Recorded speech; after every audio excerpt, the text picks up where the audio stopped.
Can you guys hear me? I'll take that as a yes.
Yo, yo. So I'm gonna leave the chat. This is King Bucho, by the way. I'm gonna leave the chat open. So if you guys wanna debate, talk boxing, it's gonna go on all night. I've given the link to some people, the usual suspects. They can join in whenever they want and leave, of course, whenever they want. So that's pretty much it. Let's see how it goes. If somebody else wants the link they don't have the link, then just message BDA Boxing on Hangouts, and I'll send you the link if you are worthy of the link. Other than that, that's pretty much it. I'll be on it, coming on and off. I'm drinking, so probably be up all night. Not all night, but maybe a few hours more. So, anyways, yeah. Now the title of the stream is Canelo Golovkin. Maybe we can start talking about that. We are on the 14th of August, so that fight, the Canelo Golovkin fight, is in a month. So we should start getting ready for that. I know some people are complaining about the fight. I've seen some videos from who are saying that they're not excited about the fight. Listen, we don't care about you guys. You guys weren't even gonna buy the fight, by the way. And yes, of course, some of us also are not. We weren't that excited when they announced the fight. But let me tell you, as we approach the fight, the hype will hit us. That always happens in boxing. Nobody cares about a fight. Everybody's complaining about a fight. They're not excited about it. But as we approach the fight, fuck, shit hits the fan, and everybody gets excited. All right, so that's pretty much it. If you guys want the link again, and you don't have the link, message me. BDA, what's it again? Boxing debate at hotmail.com on Hangouts. Real News says he's not buying it, but he doesn't mind talking about it. Yes, but you're gonna watch it. That's the whole point. You might not buy it, you might not fucking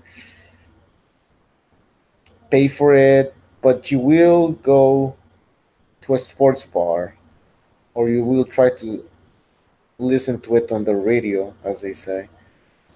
Uh, but yeah, trust me, some of you guys, I'm sure you're still not convinced.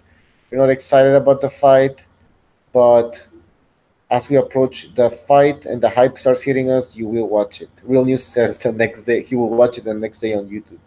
All right. Hey, but you never know what can happen. This fight. I'm telling you, this is a new Golovkin. He is pissed fucking off. He's pissed. Something's gonna happen, in my opinion. He might even get stopped. I'm gonna present this possibility maybe today or in the next show about how Golovkin might be stopped. I'm not even joking. I'm not even joking. He's gonna go because Golovkin knows he can't win a decision. Bucho, Mostage Cash says Bucho. How's the tequila? No, it's not. It's beer. No tequila here. Tequila is expensive unless you buy the shitty tequila that they sell at the store over here in Canada. But that gives you a huge headache because it's cheap tequila basically, and they add so many other products in it, so it speeds up the not fermentation process, but I don't know what it's called. So they add some chemicals to speed up the process of how they make tequila. So those chemicals give you huge headaches, and also it makes a tequila taste like shit. All right. So if anybody who got the link wants to join, you're free to join and just start talking and shit. You can read the comments and have a conversation with people in the chat. Other than that, I'll be right back later. See ya.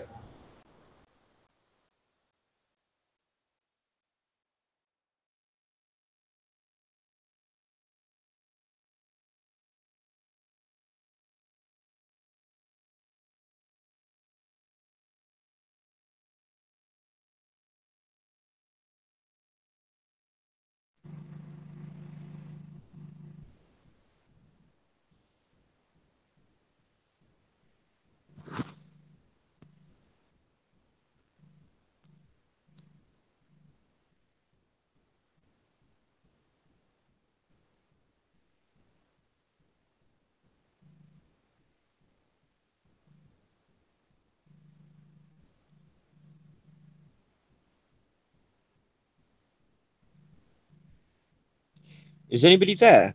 Is anybody else there?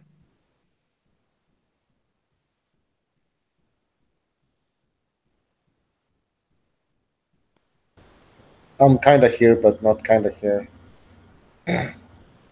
Oh, okay. Okay. Can you guys in the chat hear me?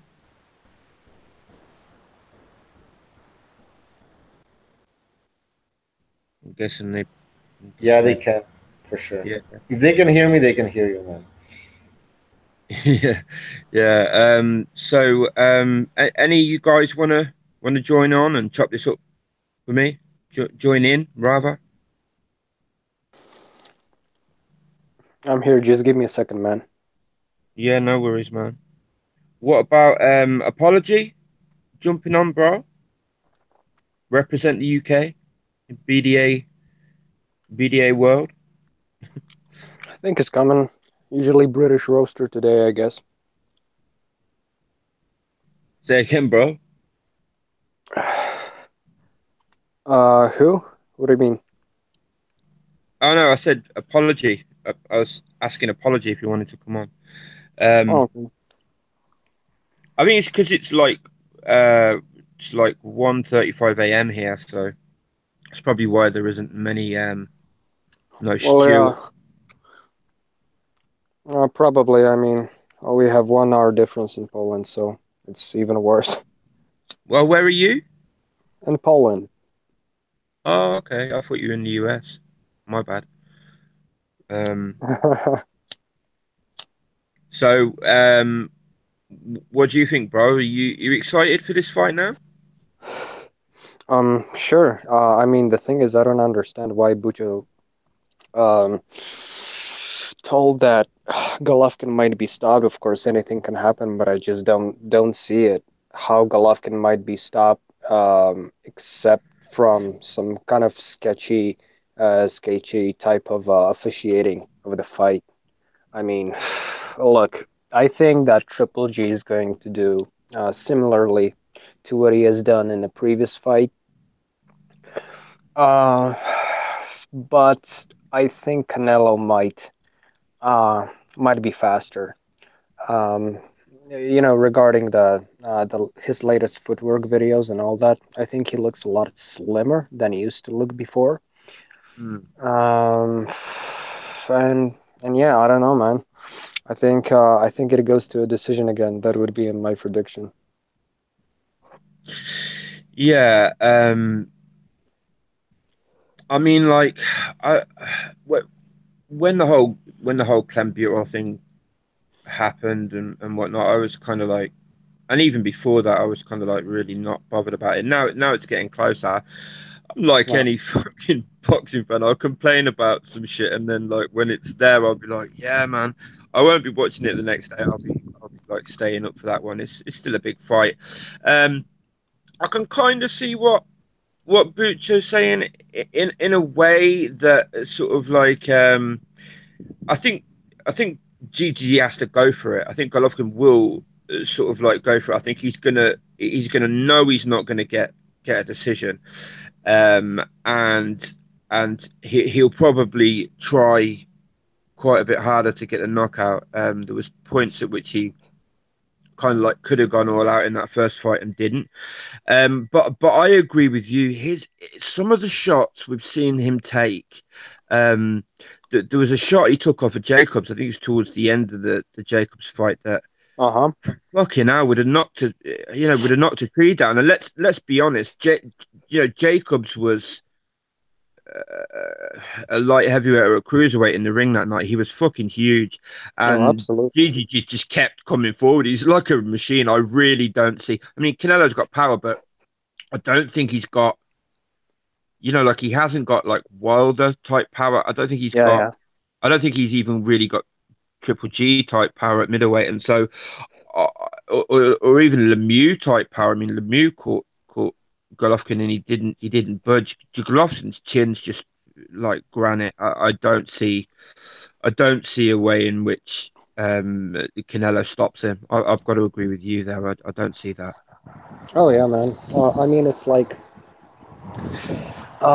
what you've mentioned before is that uh, fuck, it just flew out of my head. Um, Jacobs. Jacobs, the previous, yeah, that Golovkin has to win by knockout, and he knows that. I think uh, during the first fight, he had too much faith in the sport and its officiating, So he just, did what he had to do, but didn't really um go all out like on his 100%. You know what I mean? I Yeah. don't know.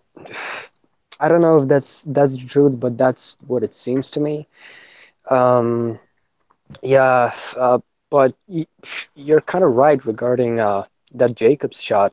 Uh, Jacobs, like, I mean, the thing that I was surprised about is how Golovkin took his shots well, and some of them he didn't really even roll. He took them flush to the chin, and he wasn't even buzzed because the thing that I was surprised about is that Jacobs knocked out Quillen, in the first round, Yeah. and it's like he's no light puncher.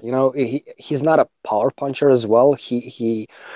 I think he has formidable power, but like you said before, coming in a light heavyweight limit or even a cruiserweight, I mean, it's gotta play a part. And I'm just surprised that Triple G took it well. So that's why I don't see Butcher's prediction that he's gonna get stopped.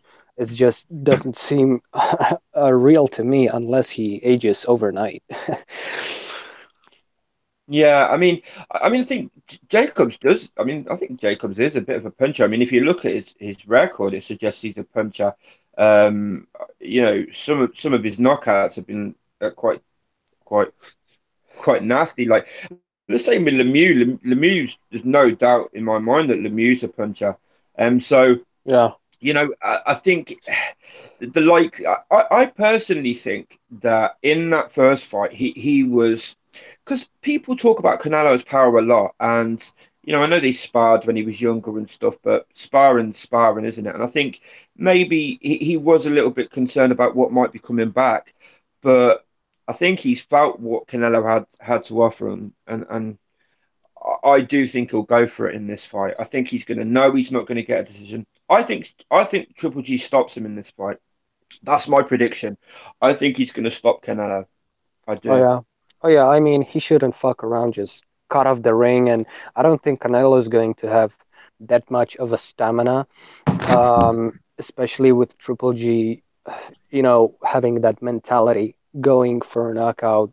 I think it's gonna play a role because in the first fight, I've seen that Golovkin kind of was cautious about Canelo, but right now he has that kind of experience with him, in a live fight. So he just might know certain things that will allow him to just go all out, to just pummel the guy, and that's what I'm hoping for, basically. Yeah, yeah, I agree. Yeah, I mean, it's one thing I wanted to ask, and I know who like anybody really, any guys. Hmm. Do you think there's going to be any kind of difference with Canelo now as regarding PEDs? I mean, there's one school of thought that everybody's on them anyway, so he's probably still going to be on them. But then I suppose there's a few ways to look at it, isn't there? Because like he's going to undoubtedly probably be under more scrutiny now. I don't know if anybody's got any sort of like more info on how often he's getting tested and whatnot, and whether you guys think that is going to play like a part. Because I mean, look, Canelo, his stamina didn't look too great in the other fight. I mean, if we assume that's not the first time he's been on clenbuterol, which I think it's probably safe to assume, um, Hmm. what's he going to look like now if he isn't on it? I mean, what do you guys think? I don't think he'll be as strong, especially if they clinch. I don't think he'll feel strong because one thing about coming off PEDs, you feel like withdrawn, you feel weak because you don't have that, what's the word looking for? That feel good factor when you take PEDs. You're feeling good, and when you come off of them, you don't feel as confident, and your body doesn't feel as good. So I think he'll feel weaker mentally and physically. Oh yeah. Oh yeah, I mean, regarding Canelo, supposedly being off PEDs, look, I don't know if all that farce with clenbuterol was just it's just, I'm not trying to say that was a smoke, type of smoke mirror towards his later supposed PED use that we don't know about. What I'm trying to say is that he might use something that we don't know about, but we are focused so much on clenbuterol that we just assume that, okay, he doesn't take any clenbuterol, so he must be clean.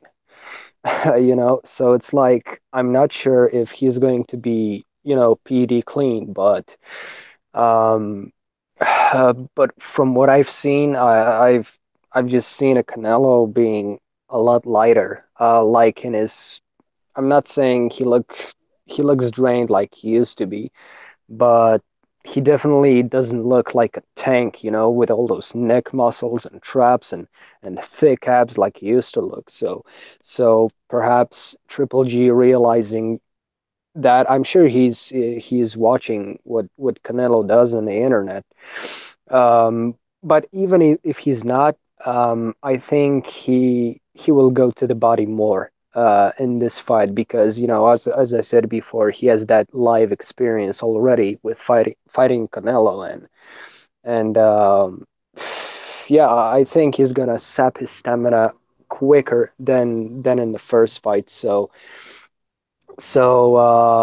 yeah, I don't know if he will be 100% clean, but hey, we can all hope that he will be clean. Yeah, what about the other guys? I know a couple more of you have joined as well. What do you guys think?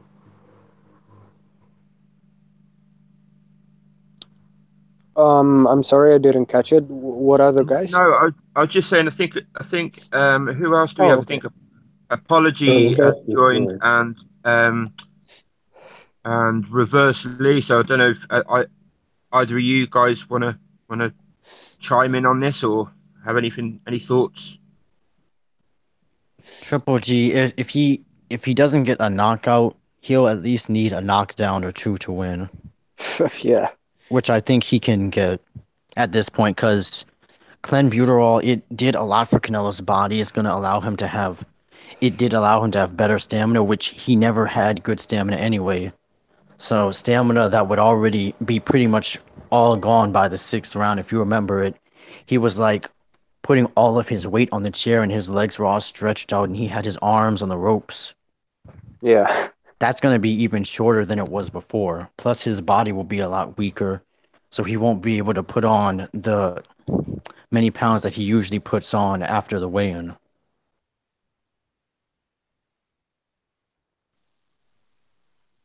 Yeah.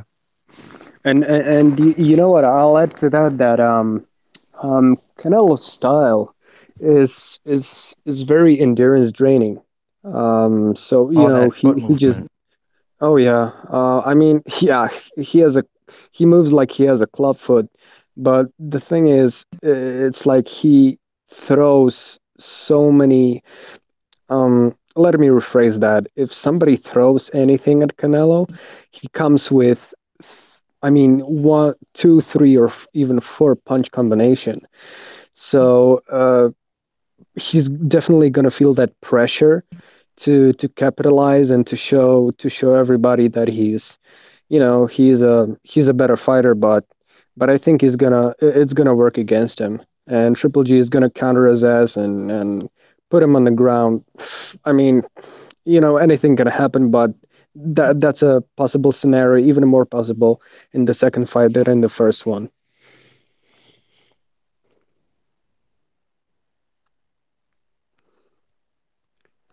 You Yeah. guys see any Canelo can win this fight? Because I can't. Apart from the judges, like any fair way. He can get a knockout via testicles. An Andre Ward special, you mean? Yeah, you pulled the good old Oakland. Yeah, Yeah.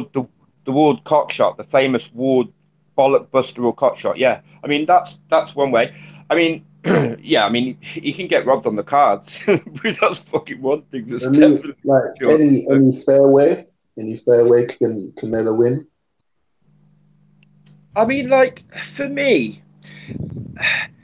I'm kind of like I normally know what my opinion is on a thing on box. I've been watching it for fucking 30 odd years, like on Triple G's decline. I'm not sure whether I think he is declining a little bit, but I'm not sure how much of kind of like what we have seen in the sort of like I mean, people first started talking about it in the Cal Brook fight. I personally think he had so little concern for Brooks, so little respect for like any power that Brook might have brought and whatnot, and just knew quite well that there's no way Brook could hurt him.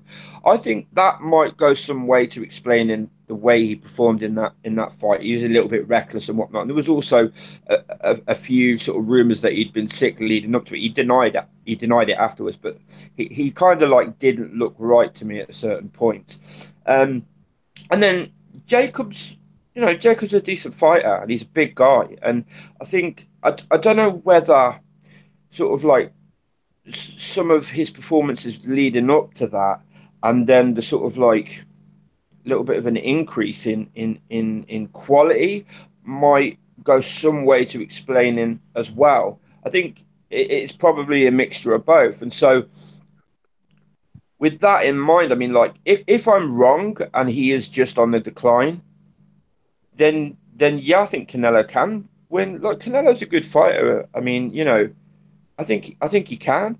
But I think he would definitely need to sort out his stamina issues because Triple G, I mean, unless he's literally like, shot now overnight, he's like, uh, properly shot. He's just going to keep coming at him and coming at him and coming at him.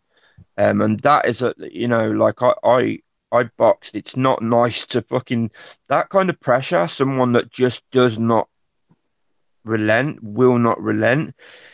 It's it's tiring anyway. It's kind of like because it's mentally tiring and it's physically tiring, and it's kind of like I think stamina is going to come into it. I'm not so sure he can deal with those stamina issues this quickly. And I Yeah, kind of like suspected him of being on PDs for a long time, man. Canelo. I mean, some of the sort of like them, like the Angulo fight where he kind of like he managed to get himself down to 154, but he just looked so fucking bad on the scales, and I don't know how a guy this the size is Liam shrinks. Smith fight. I mean, he was like 100 and what was he in the ring? I think he was 172 or something ridiculous in the ring. 176 or something he was in the ring on that Angulo fight. Um, He so was on yeah, I it mean, for the con fight. I mean, you see him in the ring on the con fight. say again, sorry. Yeah, he was on it on the Khan fight and the Liam Smith fight as well.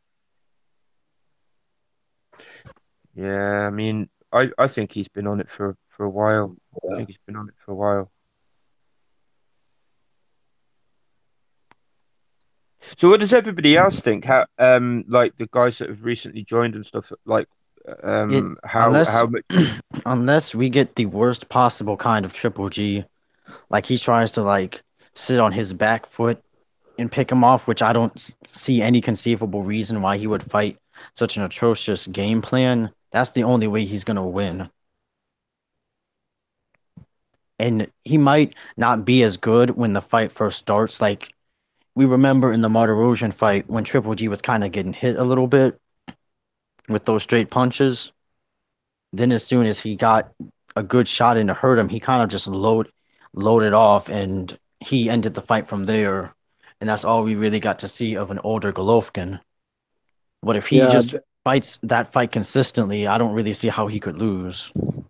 yeah. I mean that was a vintage combination. That ending one of a Martyr Erosion fight. Um, I mean, I would like to see him doing it in Canelo fight, but Canelo's a different fighter. So, God damn it. Uh, Look, we have Stu in the chat. He says that he would like to come, but Butcher is not replying. Listen, Stu, if you're listening, Butcher will uh, he's not currently in the hangout, so he will come and go. I see Butcher in the chat right now, so Butcher, send Stu the link if you can. Do you guys think GGG would take a dive if he got paid enough? Nah. He's got tons of money, and he's not a big spender. So it's not like he's desperate for a payday. I mean, everyone's got a price, right? it'd have to be a pretty high one. I don't think so either. I think I don't think Golden Boy has anywhere near that much money at this point. neither do I. Neither do I. What I mean, Yeah. what do you guys reckon? Have they released the purses for this second fight? What are they getting? Do we know?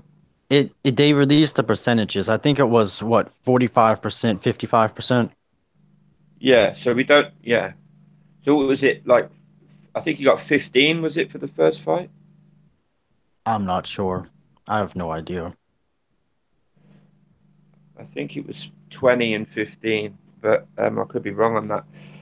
But I mean, yeah, I mean, like it'd have to be some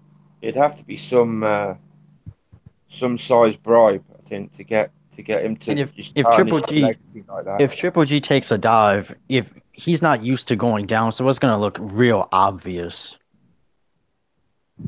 Yeah, I agree. I mean, like, I think I can't be the only boxing fan that's put two and two together and figured out that the chances that Canelo can throw a punch that's harder than something that Danny Jacobs can throw at that fucking size he was in that fight. Remember, he hit him with like this big overhand shot. He didn't even flinch or react to it. Yeah, Yeah. there was a little combination. I think it might have even been in the last round of the There was 11th. one big shot where he Triple G kind of had him in a headlock, and he swung this big overhand shot, and he bounced it right off his face, and all he Yeah, did was just clench up his lips. yeah. There was I think a little combination with an uppercut as well. If I'm remembering it right, I could be wrong. Like memory's terrible, but I think that I'm remembering it rightly. And he just like he didn't even take a step back. He just like kept moving forward, and I'm like, fucking hell. Like so, yeah. For And me, and also we also remember there was a point in the Canelo fight where Canelo did load up on this big right hand, and he just smacked Triple G's face to the side with it, and he did not he like took half a step back, then he just kept coming forward. And Yeah. that's the clenbuterol Canelo. yeah. I mean, look, I don't.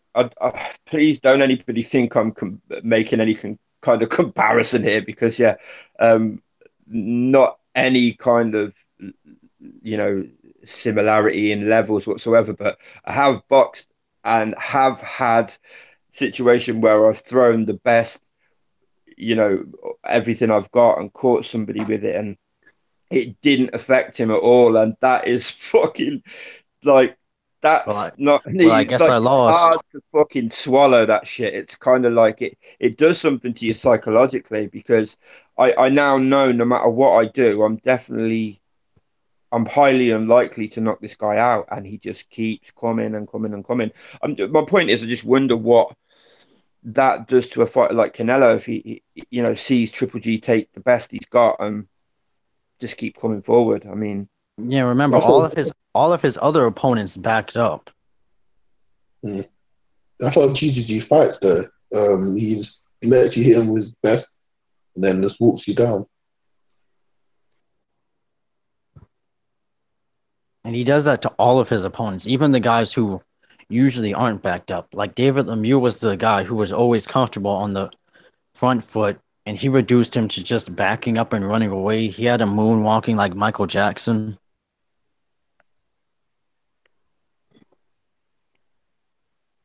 And that's with one of the biggest punchers in the division. I think he did have a bit of respect for Lemieux's power though, because the amount he used the jab in that fight. I mean, he really sort of like he really boxed Lemieux. He really sort of like I mean, it was that was I mean, he jab. I mean, Golovkin's Well, he jab in that said fight was just incredible. I love that fight. I think it was one of his best performances that fight. he originally didn't plan on fighting like that, but he just came out, and if you watch the fight, he just couldn't stop landing it. It landed Yeah, over and over and over and over. He couldn't miss it yeah, because yeah. every I time he mean hit that him was with it, Lemieux would just come back and he'd run right into it again. yeah, because I mean Lemieux. I mean Lemieux is very very basic. He's very limited. I mean, uh, he's another example of like, and this is what I think about Wilder. I mean, his power is what has sort of like got him out of trouble and got him where he is. There's no doubt about it. And I think Lemieux is the same. Kind of like there isn't much else there. I mean, Lemieux's much better technically than Wilder though. Like Yeah, Wilder just swing it's just wild swings, no technique to them. He doesn't know how to properly apply pressure. people, but it's true. yeah, I remember when Shannon Briggs called him a drunk octopus. He looks like a drunk octopus, which is, I mean, is quite right. I mean, I've seen like if you look at like the fucking Audley Harrison fight or whatever, I see guys throwing punches like that. I live in the center of the city I live in. Like I see guys throwing punches like that all the time when I walk by at like 2 in the morning. They've got a fucking doner kebab in one hand or a beer in one hand, and they throw a punch like that the other. Um, yeah. Yeah, but let's change the subject a bit, but not too much. Um, guys, where do you rate Golovkin in an all-time great ranking? I mean, I've posted a comment under some Golovkin video on Slim Shady's channel, uh, and like I stated that Triple G is surely already a Hall of Famer in terms of his middleweight legacy, but and I received some, of course, some fucking fanboy replies that, oh Yeah, no, and yeah, that's he's gonna be not like, because uh-huh, that's because those guys are gonna rate all those old timey guys who yeah, basically just wildly swung and they only were winning all of their fights because they had really good stamina. yeah, like, I mean, 50 round stamina. I mean, I've always, well, not always. I mean, we all have a period when we, idolized those fucking great fighters because we didn't know any better. But the thing is, those 15 round fighters, like Sugar Ray Leonard, who fought in the 15th round like he fought in the fucking first. I Juicing. mean, juicing as fuck. I mean, I don't know what kind of PEDs did they use, but I mean, they looked ripped. You know what I mean? uh, Especially heavyweights. It's like Wait, 10 years ago, you had heavyweights that, looked really flabby and all that. But the, in the 70s, even in the 60s, you had those guys with fucking big pecs and all that, big shoulders. And I'm like, what the fuck? I mean, the science went forward, the sports science went forward. How did we regress so much? uh, it's like really suspicious to me how those fighters of the past had so muscular physiques and they didn't tire at all. What did they use? I mean, there was no testing back then, so they could just use what they want. yeah, pretty much.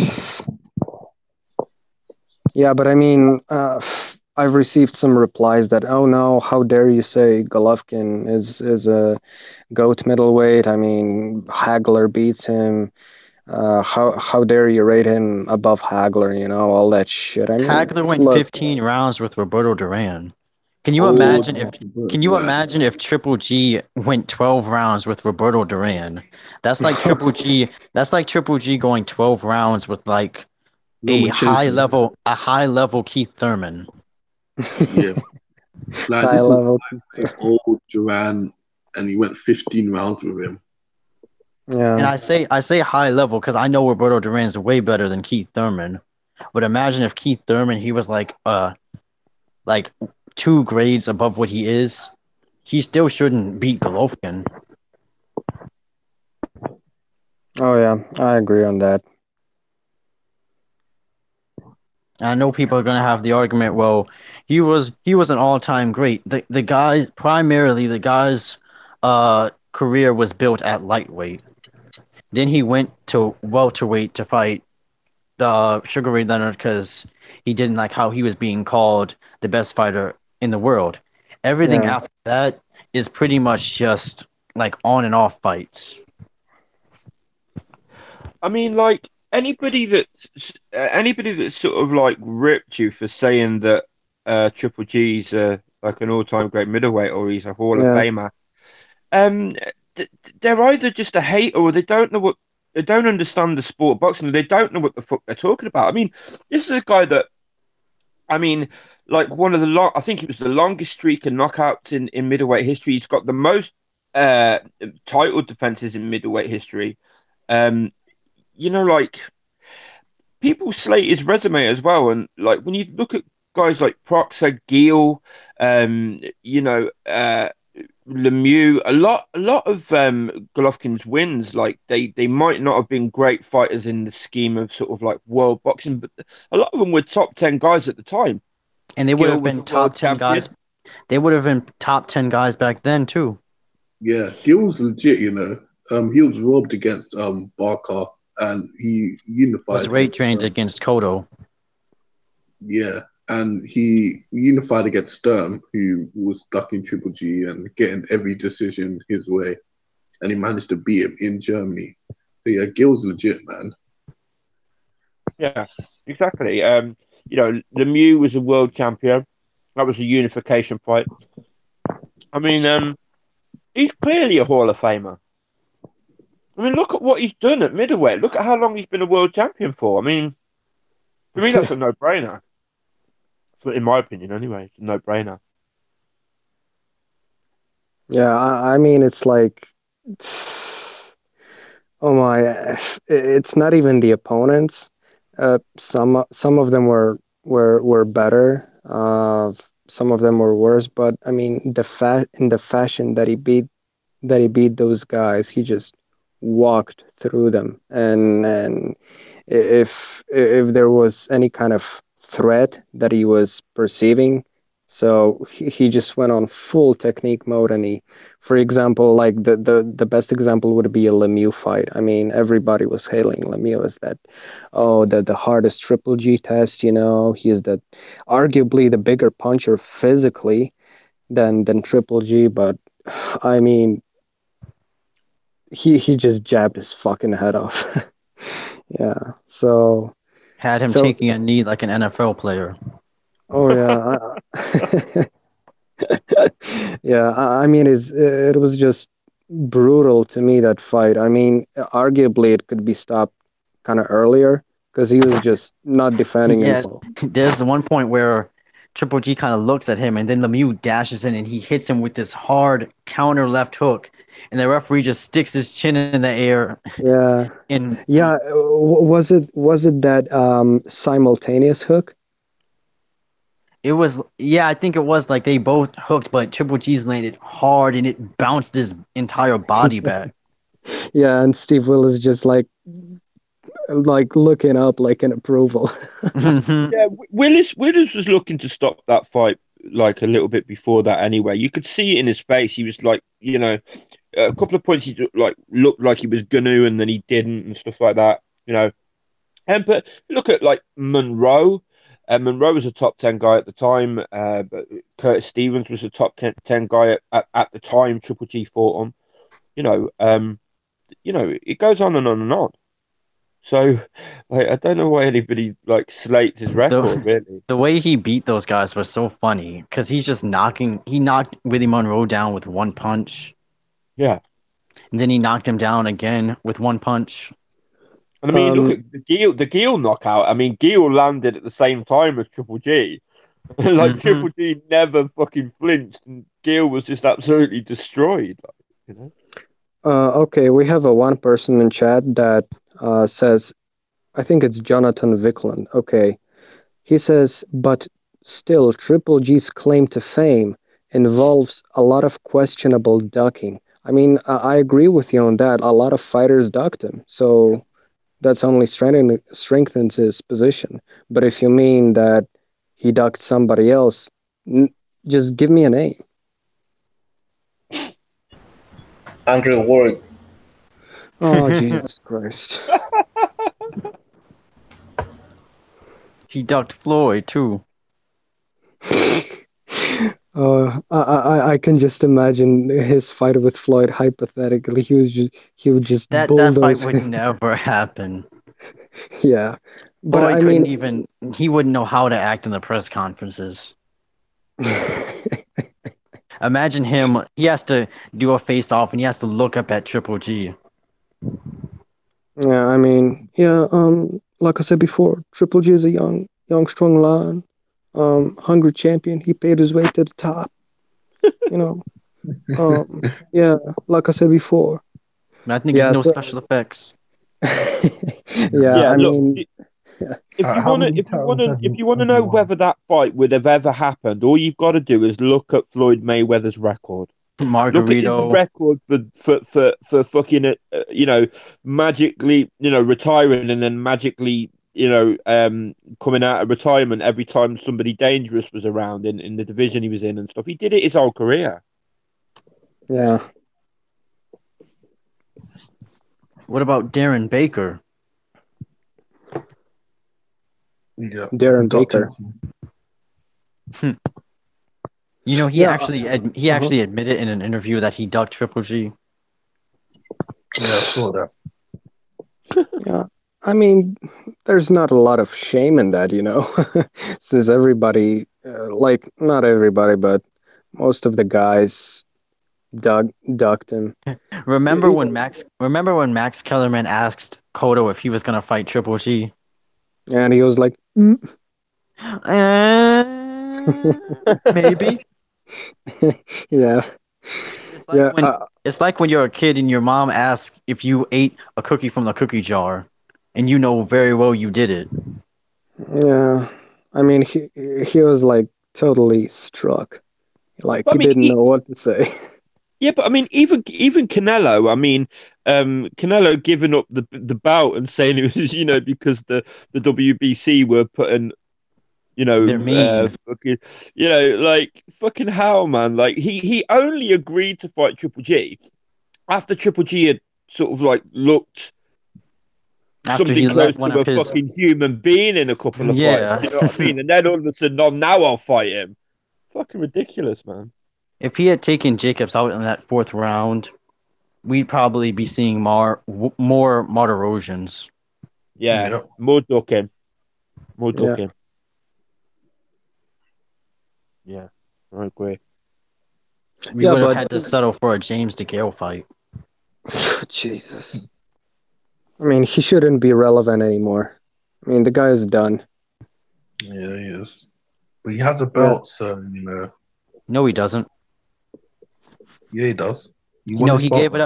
he gave it up to Jose Uzcategui. Oh, did he? So what is he Yeah, doing now? nothing. Oh shit. I like to see that Uzcategui guy more often. I mean, the dude is like He's training super, all the time. really. Yeah, I saw it on his social media. He's training like at least 2 or 3 times a week. Oh, damn, But he's like a who is gym he? rat. But who's he gonna fight? He already beat up one of the Durrell brothers twice. He's not gonna fight. The other one doesn't want anything to do with him. He's not gonna get a Gilberto Ramirez fight. Hey, man, who Mhm. said James DeGale's doing nothing? That's not fair. He's tweeting. He tweets still. Yeah. I know, and you gotta have good technique with those fingers to really do Yeah, that. man. Don't you be fucking slandering him. Yeah, I know. Yeah. I gotta Right. show some respect to the light skinned brothers in England. Mhm. That's Yeah, Mhm. right. yeah. Exactly. Yeah, we can fight the SBB winner. I didn't say that right, but you guys know what I mean. Like Groves or Cal Smith can fight who's stuck again. I forgot that fight actually was supposed to happen. Yeah, I mean, it's a foregone conclusion, isn't it? Let's be honest. Yeah, but Yeah, I think it will be a good fight. I don't. yeah. Uh, I mean, I mean, I Callum Smith's uh awful. Let's be honest. Yeah, he looks awful. I thought when he was coming up, he looked good, but now he looks so bad. Like Eubank. Yep.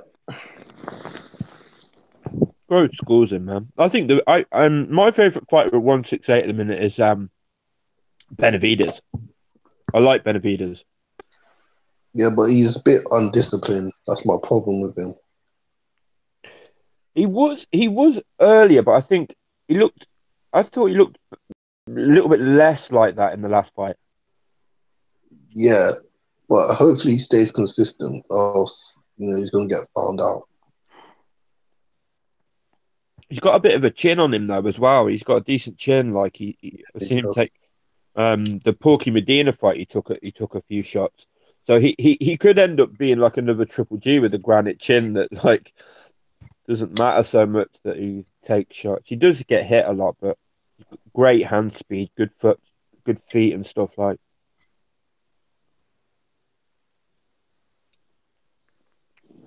You all guys right. hear? Yeah, go ahead, man. You guys hear about the Superfly 3 card?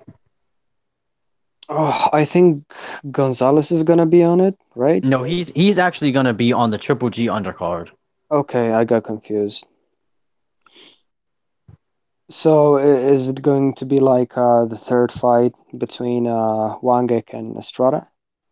No, he's making Rung Vasai just made a voluntary. He had a voluntary non-title fight, basically against a minimum weight, and Yeah. now he's gonna fight a WBC Mexico international champion named Iran Diaz. Oh, I guess he needs that money after a divorce. She actually, I don't think she got but so much of his money because she was his fiance, but he was just about to marry her, and then she left. Jesus. Yeah, good news. But Estrada, he'll be fighting another Mexican fighter, I think. Mm-hmm. All right, so it's like Superfly 3 card is like big names are fighting less known names, right? The best fight on there will probably be McWilliams Arroyo and Kazuta Ioka. That Ioka guy with 9 knockouts. No, not him. I don't know who that is. It's Daigo Higa. Sorry. Nah, he's not him. Kazuto Ioka, he's technically 3-weight champion. He fought Yagashi and he lost Mm-hmm. to Runrong. That was All right. actually the second time he lost to him because he lost to him in the amateurs too. Yeah. Is Johnny Nitters gonna be on the card? Yes, he'll be going Nice. for his 4th world title with the WBO super flyweight. Nice. I like that guy, man. He deserves more credit. He sure does. Did Ruin Wrong retire? I mean, I didn't see him for a long time. He got knocked out by Casimiro, and that was a really fun fight. And then he did something. I think he had at least one other fight. I heard he did a kickboxing fight. I think his career is kind of just in limbo at the moment. I'm not sure what's going on. Yeah, I mean, I like this performance, albeit a little bit dirty, but against Shiming. It was like Lomachenko, Salido, but a little bit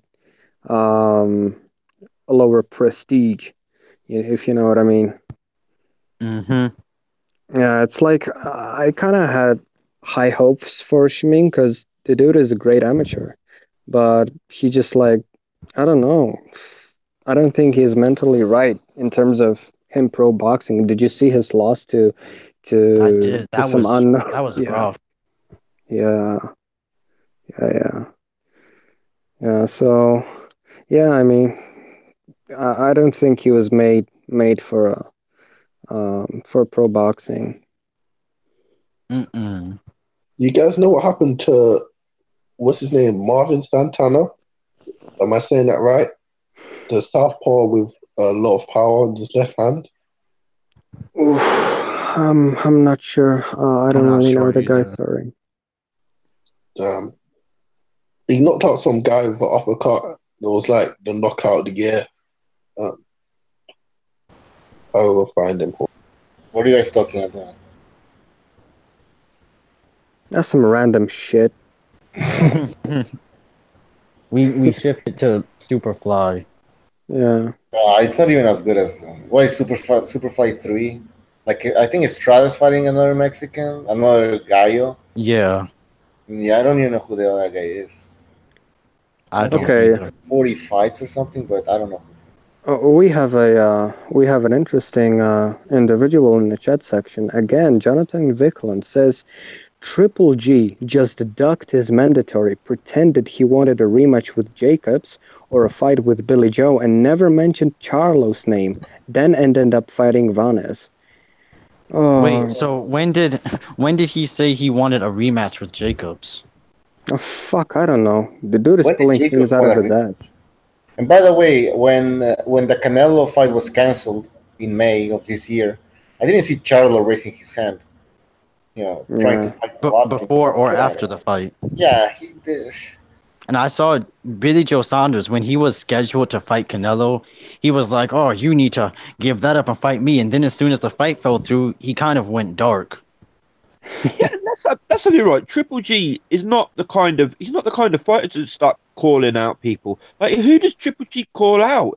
He don't need to call anybody out. He's sitting at the top just because, like, oh, he hasn't called out Charlo. Why should he call out Charlo? Is Charlo a champion? Is he considered the champion of the middleweight division? Yes or no? No. No. Not So the why the interim fuck chair. is Golovkin gonna be calling these people? I mean, these people. I know. It's insane. Fucking crazy. I don't understand. Like, and Why Charlo, don't Jacobs and Charlo just fight each other? yeah, Was Charlo done to deserve a title shot, Triple G? Nothing. He beat that Argentinian guy who was handicapped. Leg nearly fell off. The guy whose leg nearly fell off, was it? yeah. He beat a handicap, then he headbutted. Don't get me wrong. Don't get me wrong. I want to see that fight. I want to see Charlo against Golovkin because there's all this talk about Charlo, and I want to see how good he is. And I'm not gonna find out how good, I'm not gonna find out how good Charlo is if he's fighting that type of opposition. A guy with one leg and the other Mexican guy. Because come on, who else is? I don't think Charlo believes in himself enough, because if he did, he would already worked his way to the fight with Triple G. He would have been calling Golovkin all the time or something. Like he would have be. Listen, what's up with these young fighters these days? Like they don't want.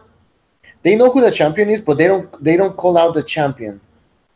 You know what I mean? Because they have step up fights and they see how like difficult their step up fights tend to be. So they think to themselves, wow, if this is just like the number 7 contender, imagine what the champion is gonna do to me. I mean, Charlo's getting outboxed by Santana Jr., then he headbutted him and KO'd him. So what's Triple G gonna do to him? Yeah, I mean, for me, it was super cringy to watch that fight. I mean, when he headbutted him, yeah, he caught Santana with some good shot, but that headbutt was such a fucking blatant thing that I just kind of turned off my tab on my browser. I mean, it was just pathetic by Charlo, and he boasted himself after that fight like he beat fucking Triple G. Get the fuck out of here. Could he even beat a Willie Monroe? Yeah. I mean, sure, man. They'll probably go to decision and they'll give it They'll to just drop him. Yeah. It's kind of like Deontay Wilder boasting that he beat Charlie Zelenoff. the goat. Yeah. Oh, So you guys talked about Golovkin and Canelo, right? yeah. I think something weird's gonna happen, man. I mean, I is he have gonna a be? feeling. I have a feeling something weird's gonna happen. We know for sure. Well, we don't know for sure, but I'm fairly confident that Golovkin's gonna go all out in this fight. If you look at the interviews that they've had, like the press conferences, especially the one that was done via satellite, Golovkin looks pissed off, man. I've never seen him like that, man. He's speaking in Russian now. He's pissed, man, and he's gonna go all out against Canelo. Because why should he speak English if Canelo's not gonna make any effort to speak? Well, exactly. I mean, seriously, that's a good point. What? I'm sorry, just gonna interrupt you for a sec. You mentioned before you took off that you have that prediction that, if I get it right, correct? It's still my prediction. I know what you're talking about. That he's gonna get stuck. It's not. I wouldn't put money on that. Hypotheses, yeah. So one of the scenarios that you mentioned that might happen was, correct me if I'm wrong, but was it Triple G getting stopped or Canelo getting stopped? Triple G getting stopped. Okay, wow, you got me curious. Can you elaborate on that? Well, it's gonna be one of those fake stoppage. Like he's gonna get. Like, listen. He's gonna go up against the ropes for like 10 seconds, and it's gonna be like, oh no, I have to stop the fight. The referee's he has the instructions already, and Golovkin, he's gonna go all out, and I do think I think Canelo's gonna have a bit more power this time around. He now knows he's a middleweight. He knows he can take Golovkin's punches though. Can he really though? Yes, he can. I mean, he was moving, of course, because he couldn't sustain the constant aggression of Golovkin. But there were many instances where he was just standing in front of Golovkin. I think he was hit by Golovkin, and remember he nodded. I know it wasn't a flush punch, but he did get a lot of that power, and he was able to sustain it. So I mean, we gotta be honest here. Canelo can take Golovkin's punches. We were all saying that he cannot stand in front of Golovkin for 3 seconds. He was actually able to do it. He was on the ropes. He had nowhere else to go. Well, no, that's not the point. The point is, can he take Golovkin's punch? I think he can. I think he with proved that. clenbuterol. But clenbuterol is not like. I don't think that helps your chin. Oh, we have Jimmy. Jimmy, what's up, man? I think he can explain. What's going on, guys? Can you explain? What's up, man? Can you just What's up, explain, Jimmy? up? Jimmy, your explanation for the clenbuterol? What's it for Canelo? Remember, I remember you done that. Oh well, it's an asthma medication. So what it does open up your bronchial tubes, and it helps you carry niacin into your blood. So it helps recovery. It helps keep you. It's best taken at the end of a steroid cycle. It's not something that's going to help you absorb punches. It's not going to make you stronger. You know what I mean? None of clenbuterol in itself will do nothing in a boxing match. Okay, if you were taking a ton of it before, you would tell because the dude would be all, red, because it does. It makes everything red, whatever body part's really getting strained. But the thing is recovery. If he was taking steroids, see, that's the key. Everybody instantly equates steroids with strength. That's not the key. The key with steroids is recovery. You know how, like, if you really, I'm sure everybody here has put their body through a hard workout. You sleep like a fucking rock at night. Well, when you sleep, that's the only time your body recovers, during REM sleep. But the fucking, so you recover quicker. Your body recovers quicker, so you can put yourself through harder workouts, and therefore you're better conditioned. And the reason why Kovalev can go down the way he did, it's all ties into conditioning. When you start sucking air, when you're breathing heavy, that means your blood is short for oxygen. It's starving for oxygen. Case in point, everybody knows drunks get knocked out very easily, right? You can knock a drunk out wicked easy, right? A little shot in the butt and they go right out because their red blood cells are full of alcohol instead of the red, carrying oxygen. So basically your brain's already starved for oxygen. Your lights go out easier. So once your body's doing that, yeah, I'm telling you, you're a recipe to get knocked out. That's why you can catch him flush, Kovalev, in the early rounds when he's fresh, but in the later rounds, it just folds. So that being said, yes, if he's took steroids in his last training camp right up to the point he was able to, get away with it, his conditioning would have been better. If he did this one differently with just straight up, never mind mentally, but physically he should be a little different. So will that affect his conditioning? I don't know. And I don't think Canelo was caught. I don't think Triple G caught Canelo perfect because Canelo's head movement. It wasn't until the later rounds when he started losing some of the zips off his shots that he started catching him cleaner. I think now that he's a little more used to him, if he catches him clean early, and again, with Canelo's got that gallon neck, but it's not going to be the one shot. It'll get him goofy, and then it'll be the follow-ups. But he's got to throw his combos. But, clenbuterol in itself, long story long, in itself won't help. But it's everything else and tied into it. One thing I would say, though, regarding what Butcher said about Triple G getting stopped, I think regarding apart from some kind of shenanigans, like there's a donation made to Canelo's side, the way the referee, James Prince donated to Tony Weeks's retirement fund before the Ward Kovalev fight. Barring something like that, I just don't think Canelo has the power to knock Triple G out. And we were talking about this earlier, Butcher. I mean, like, I don't know if you were listening or whatever. It's like Jacobs was huge in that fight, and he caught Triple G, and Triple G never even budged. So, based on that, Lemieux caught him. I don't think Canelo has the power to knock Triple G out. I just don't. I agree. I'm talking about like a referee jumps in and kind of stops it, but then also because I think Golovkin is aging. But I just want to go back to the Danny Jacobs fight. Danny Jacobs, he slaps a lot. I mean, yes, he's bigger than Canelo, and whatever he was weighing, I don't know how much, 180 or something. Some say even 190. But he slaps a lot, so he never really was hurting. He doesn't hit as sharp as Canelo, by the way. Oh yeah, his hooks are horrible.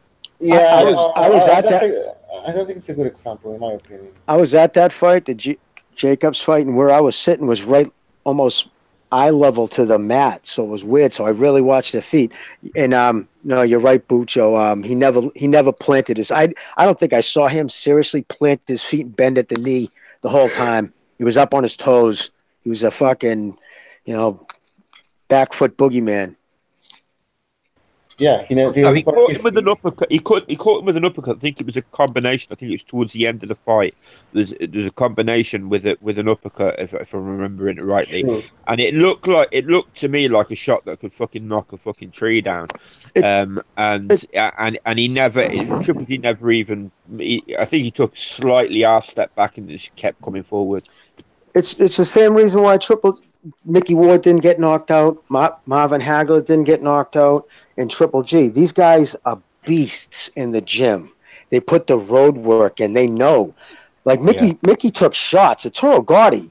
Arturo said, he told me, man, I got drunk with him. He's like, dude, I cracked him. I swear to God, I caught him in the second round with a shot that he goes, I was ready to turn and walk to my corner. I thought I took his head off. And he goes, he didn't even fucking get goofy in the eyes.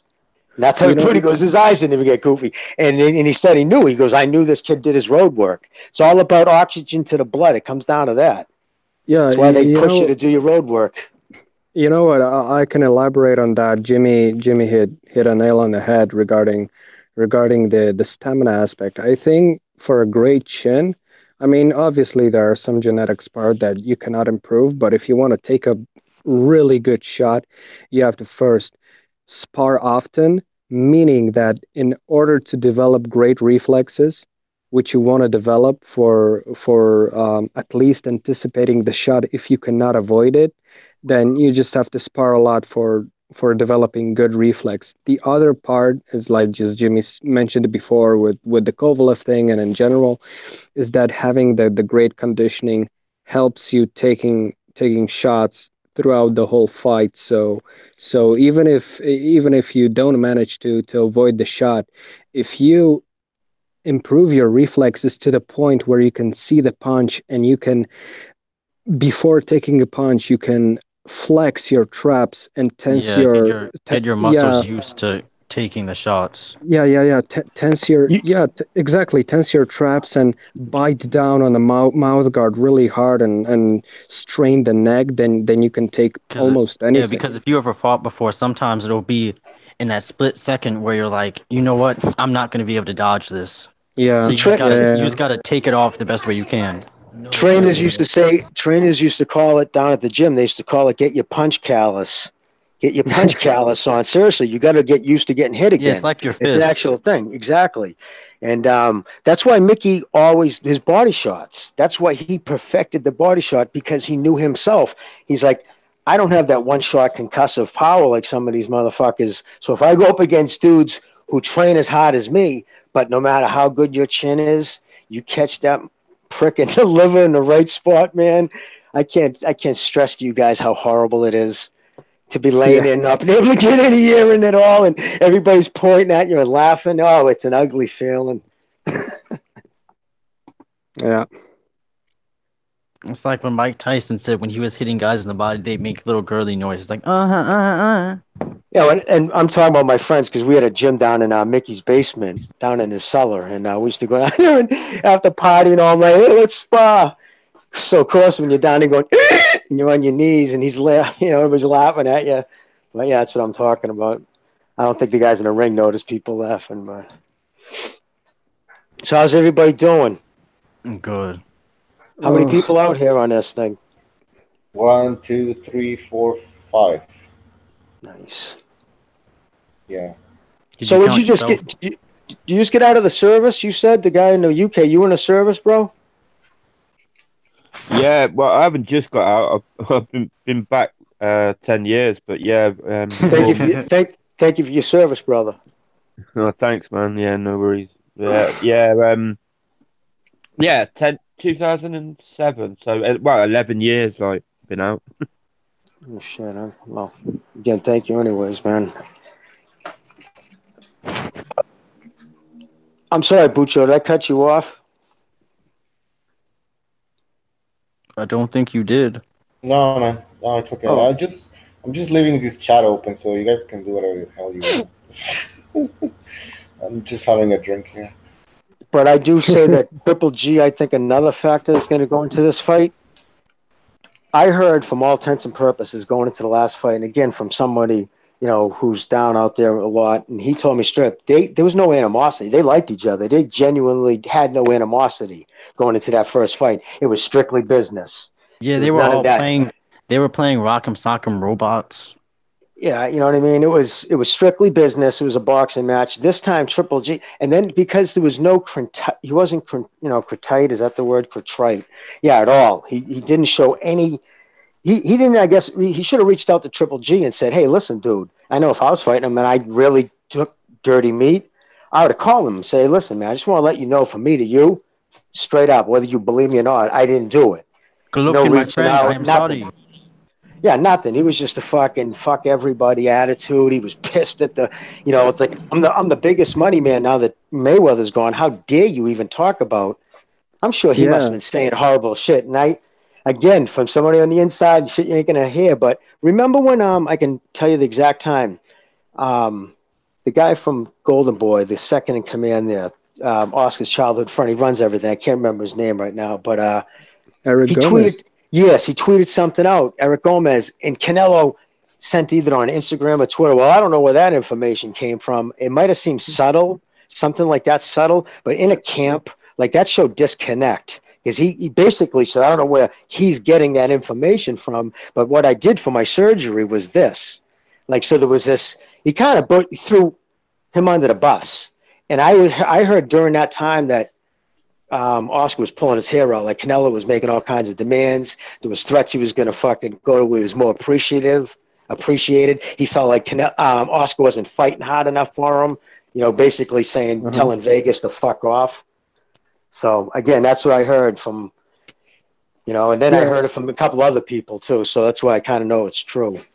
Yeah, I think there will be a much higher degree of personal animosity between those two guys going to this fight. I mean, I've seen like 2 days ago an article or a video that had headline of a Triple G saying that Canelo is the most unpleasant and unprofessional person that he was ever fighting with. So, yeah, he said that to Lance Pegmeyer, right, from the Los Angeles Times. I think so. I can believe that. I can believe that. Yeah, right. Because who's worse than it? He had a pretty good deal with Kell Brook. He had the only one who maybe could be closer is Daniel Jacobs because he refused to take his purse bid money, but everybody else they were able to get the contract signed in a relatively reasonable amount of time. I mean, Canelo comes across like that kind of character, like a kind of like difficult. I think I'm better than everyone. He never smiles. His body language is always like, I don't really want to be him. He always looks like he don't want to be at the press conferences to me. Well, boxing's one of the few sports that's cut and dry. Who's the money man? You know what I mean? Like LeBron James might be the best in NBA, but Canelo, although AJ's starting to catch up, I guess, financially, but still the draw, the money, Canelo knows he's the man. Some people can handle that, part of their ego can handle it, and other people, they just succumb to that, start reading their own press clippings. Yeah, but the problem is that ego gets fed as well. And in the case of Canelo, it's being fed by not even mainstream stuff like that. Stephen A. Smith on First Take. I mean, like that guy. I mean, like if I could get him in front of me, I'd really love to give him a good fucking right hook to the jaw. I mean, like he's when Canelo failed the test, he comes on that fucking First Take and starts saying, "Well, Triple G should have kept his mouth shut," and nothing better get in the way of my Cinco de Mayo fight and this, that, and the other. It's Canelo. He's the biggest star in boxing and that. Blah blah blah. Like, is it any wonder these guys like ego can run away with them when they've got like everywhere they turn, probably yes men saying, "Yeah, you're the fucking dog's bollocks, you are." And then they turn on the TV and Stephen A. Smith's blown smoke up their ass. I mean, fucking hell. Well, and then to continue on to that point, and the whole collapse of Golden Boy, All this happened the last few years. So think about it. Oscar was hanging on by his short and curlies there, right? I mean, he was down to fucking Canelo. If Canelo would have bailed, he was done. He wouldn't have been. Who did he have? King Rai and fucking Jojo Diaz? You know what I mean? Lemieux? I mean, that's it. So they were sucking his balls big time. They were fucking, I'm sure they were yesing him and, dude, thank you so much. And so put that on top of it. On top of you already know you're the money man. Now you know you just saved this promotional company from going belly up. Yeah, exactly. But the thing is, I think Golden Boy will go under anyway because Oscar De La Hoya, I think he doesn't seem to be able to hold it together. I mean, even going back to like Canelo Floyd fight, where was Oscar during the Canelo Floyd fight? Why wasn't he in the fucking in Vegas? Because he was in fucking rehab. I mean, that's how long. These issues have been going back at least that long. Oh, it's been going on since the 90s. He's been having an issue with the party and in between fights for years. But the thing is, the only way that will survive during his sober time, he needs to make sure he puts the right people in place. Eric Gomez, he's got the right, I think, does a good job. And the matchmaker does a good job too. It's just he has to build a stable up. But he's got some good people in place. And if, he lets them when he goes off the deep end, but...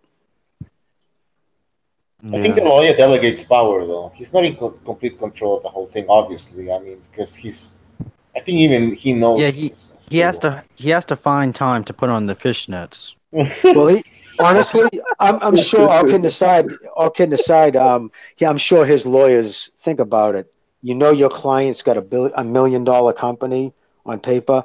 When your client's not afraid to go out and do some fucking lines and drink some tequila and get crazy. So there's shit written in. I guarantee you it's even worded in his insurance that if anything happens, the other two can take in because of probably liability reasons.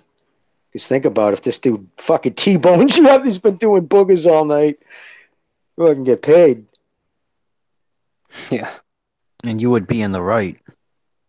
Remember, kids, money heals all wounds. Absolutely. This fucking judicial system was bought and paid for. You can get away with anything you want if you can afford it. Mm-hmm.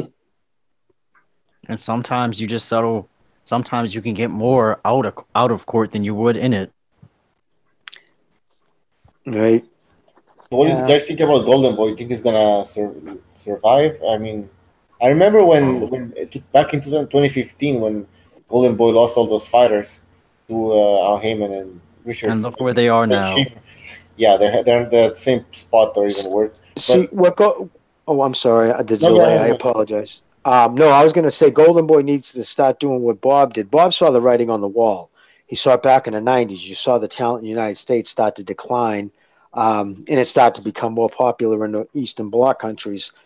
And internationally, thank you.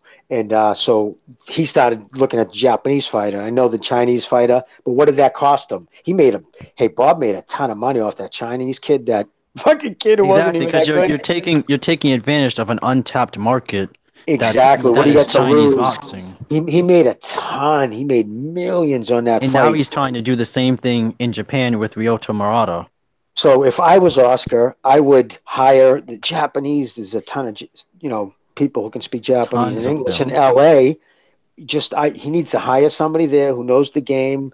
Intern him if he has to. Get him over to Japan. Get a contact in Moscow. He needs to get away from just the American Mexicans or just Mexicans because it's just not enough. If he wanted to do just Mexicans, he'd have to probably move his whole outfit down to Mexico.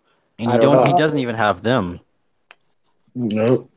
He's never been overly popular. I know when I was younger, he wasn't overly popular with a lot of Mexicans. Not saying all of them by no means, but he used to catch a lot of hate.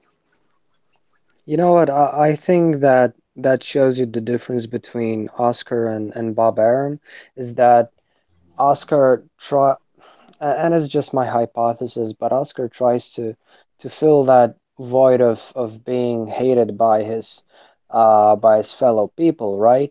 that didn't give him credit back in the day with hiring all those Mexican and Mexican American fighters that he closed himself to other, you know, international um, fighters from all around the world. And Bob Arum, he seems to me that he thinks 10 years ahead of the present moment. So, you know, he's able to you know, take advantage of international market, and that's what he's doing. Yeah, Right. he's not fresh off the boat enough for most Mexicans. Plus Well, plus and he I'll beat tell up you, Chavez too. I can tell you because I was, you know, old enough to remember it. They don't talk about the reasons today what it was, Hmm. but the Mexican people was so a lot of their derision towards De La Hoya came from he would get fucked up and go down and impregnate 15 and 16-year-old girls in Mexico. And that happened more than once and like on like 4 or 5 times. And this is when he Oscar? was in his, oh yeah, Oscar pumped out a few kids with What? very, very young girls in Mexico, 14, 15-year-old girls. Go look it up online. I'm telling you right now. He was not he liked young girls. He still does now. But he did it when he was partying. And listen, you can't be a pretty boy. And he was a handsome kid, but he had that high pitched voice. And so people just, as a guys didn't like him, like, wow, you could kick my ass. You're a better looking dude than me. And plus, you're coming down in our country and you're fucking our girls here where you couldn't get away with it in LA. Although we did get a couple of underage girls, I guess, knocked up here too. Yeah, this is no joke. I'm not just spreading talking shit. So I Damn. remember that was a lot of shit. A lot of Mexican people didn't respect that. I mean, nor should they. You know what I mean? Yeah. Millionaire coming down and banging 15-year-old girls is kind of, it's hard. It's kind of hard to put a good spin on that. Is he at least leaving a couple thousand pesos behind? Yeah, No, just when they're in Bro. trouble. I thought they Goddamn. hated De La Hoya because of the Chavez fights because he beat. That's why I thought that was because of that too. Yeah. well, yeah, it was a lot of things, but yeah, I remember it was, you know, I remember one guy in an interview said he comes down, he treats, you know, he claims to be Mexican, but he comes and he treats our country like a toilet. It was one of those, you know, you got to remember, boxing was a lot bigger in the '90s. I'm talking media wise. There would be Yeah. lead stories on Sports Night and stuff. It's crazy Yeah, to see it. I mean, now I know why Oscar took Ryan Garcia under his wing. It's like he sees himself in that kid. Plus, there's always that thing with his father too. His Dude, he mom was a died. singer too.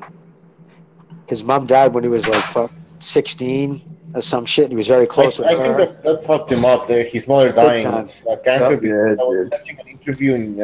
That was his biggest fan. And Yeah, his father would never say he was proud. And I mean, they talked about it during the Yeah. Olympics. He was fighting for the gold medal, and his father. All the openly- drugs I'm telling you is because of his mother. Because I saw this interview in Univision there. It was in Spanish, and he's like, when I was on drugs, I was on the floor, and I could feel that I was with my mother. So you could tell like right away, like this guy. Exactly. It's obvious. That's deep, man. Trying to Exactly. have intentional near-death experiences. Technically, I mean, and his father, like Jimmy said, his father was. You could always see him in the stands. You know, he was always serious, never smiling. The only time Never I saw him smiling. smile was after the Trinidad fight. I don't know why. That's the only time he smiled, man. Because he But other lost. than that, he was always he looked Because he lost. No, that's the first time his father ever said he was proud after his first loss. You're right. Good yeah, point, bro. exactly. Yeah, Okay, it was so the first I'm time. not wrong. Yeah, it was that. Yeah. That's fucked up. So exactly. So listen, he's, you know what I mean? And I'll tell you this, 99.9% of most drug addicts do drugs because they don't want to feel. You know what I mean? It's like you talk to any heroin addict, they'll say, why do you know what I mean? I take it because I don't feel nothing. The only difference between a junkie and a dead person is they're breathing. You know what I mean? They don't feel nothing. All the voices, the screaming, those fucking things that wake you up in the middle of the night in cold sweats, you don't feel anymore, or you just don't care, even if you do think about them. But that's usually, you know, PSD. The whole post-traumatic, children are affected, and he major loss. He was he was young, 15, 16, very close with us. So yeah, that, and on top of his father being a prick, pretty easy to drink and smoke you. And when did it really hit him? In the mid-30s? That's another falling right in with the lines of addiction. Usually comes out in the mid-30s like that a lot. When I see him promoting, I always forget that he actually was a really good fighter back in the day. Unbelievable. He was unbelievable. Great. Fast hands. Can you believe he went from that to that? Does that It's funny happen with how a lot of some people boxers? don't consider De La Hoya a great fighter, though. I think he was a good fighter. I think he beat He had Trinidad. weak I think he beat defense. Trinidad. You know, okay, he Yeah, saw I his thought it was record. close. I thought he beat Trinidad, even though he ran for Yeah. like what 4 rounds. I think he had more than, but I think he won the early rounds. He fought everybody, you know. Yeah, no, So I think he's people just a can't great take fighter. that away from him. People can hate on him for his actions and shit he does and says now, whatever, but nobody can take that shit away from him. That dude was talented. He didn't have to move up to middleweight and fight Hopkins. I don't think any Mayweather would have done that. He fought Shane Juicy Mosley twice. Yeah, and I think he won the second one. But and Mosley was juicing him for that fight, so I don't know. I think he was a good fighter. He wasn't a great fighter, but yeah, I don't know. When some people criticize him, I'm like, come on, guys, you're just fucking hating on the guy. At least he was entertaining. Yeah, He and definitely was. he was well promoted. You gotta thank Bob Arum for that. I mean, he was a superstar, man. Huge star. Doing amazing pay-per-view numbers. He was making more in advertisement than these guys make today fighting. I'm telling you right now, he was making 10 million plus a year in advertisement back in the day after the Olympics. The Golden Boy, I'm telling you, his face was over everything. Well, you're not gonna put like Adrian Broner on that thing, right? Like, I mean, this guy. Hey, did you guys know that Broner actually has like 6 kids? Yeah. Yeah, I know that. He goes in war like, all the time. He has 7 children from 5 different mothers. Adrian Broner, AB about babies. No shit. Like advertisers I'm not gonna contact these boxers, especially like for example Wilder. I mean, he could be so huge, American heavyweight, undefeated, but he just doesn't play his cards right. I mean, especially making those type of comments that he's been making about. What are you talking about? And he's also highly illiterate. So Bucho, what are you saying, dude? If you represented a multinational corporation and you were like in charge of trying to get people to be the face of your company, you wouldn't want to hire somebody with making comments like that? Maybe this not. He's a, you know what I mean? It's like, dude, shut your fucking mouth, dude. Like, do you even know all the opportunities that they're missing by behaving like that? Wait, so you wouldn't want Deontay Wilder sponsoring chicken noodle soup for you? I mean, look, guys. Imagine if Wilder was guided by his father. Imaginative. Partially, but imaginative PR team. Like he acts like Joshua, very outgoing, confident, outspoken, jolly type of guy, kind of like Joshua. So maybe we would see, the next American star in the making. So, but that would have to be a conglomeration of things. Like for him to act like Joshua, he'd actually have to be a better fighter. He'd have to come from a better background, and he'd have to be signed with Bob Arum. Yeah, or Eddie Hearn. Anybody but Al Heyman. But I mean, somebody who was it? I just saw it right before I come on the show. Somebody tweeted about Al Heyman. What he did, I mean, what's that dude's name? Alvarez and the kid who fought Kovalev, right? I mean, who the fuck knows that dude, really? I mean, he just came on, and in essence, he's probably considered the best light heavyweight right now, right? And fucking, where the fuck has he been? Oh, what about Darianchenko? That fucking slob. That fucking kid pisses me off. But we're the fuck ready to fight you right now. That was back in June, or back in May or whatever. Remember? And then he's going to fight fucking Jacobs? That shit, that was supposed to go to a purse bid a month ago. I haven't heard dick about that. Is anybody else? No, well, I mean, Alvarez, I mean, he's just been sort of like taking step-aside money after step-aside money for Stevenson, hasn't he? For about fucking 5 years or something stupid like that. Yeah, Alvarez is well known over here in Montreal, but that's pretty much it. I mean, I'm pretty sure you guys didn't know much about him. Like, no, he wasn't. Yeah, he just not. I mean, and now it's saying Danny Garcia might be going over to Hearn.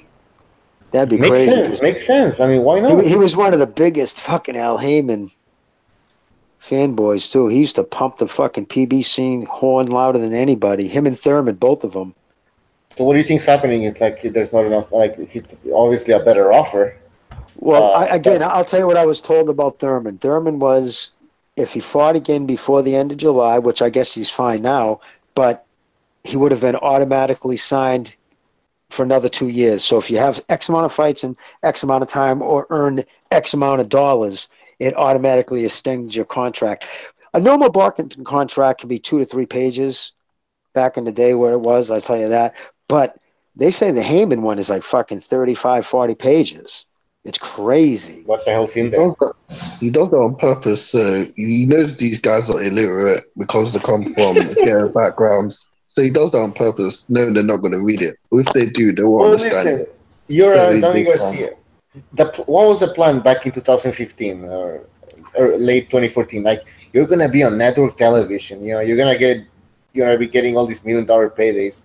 You don't read the whole fucking thing. Just sign it, right? Can I tell you a rumor what I was told? I can't prove this. So again, this is just me talking smack because I can't prove it. This is someone who told me this. During the beginning of the PBC, right after fucking the Pacquiao Mayweather fight, right? When the big money came in, right? And it was over 100 million that Mayweather made. When they decided to make the PBC, remember who was tightest and still is tightest? The only person fucking Heyman will be seen in public for. And that's not done by accident. You think that was done by accident when he was seen at the Conor McGregor fight?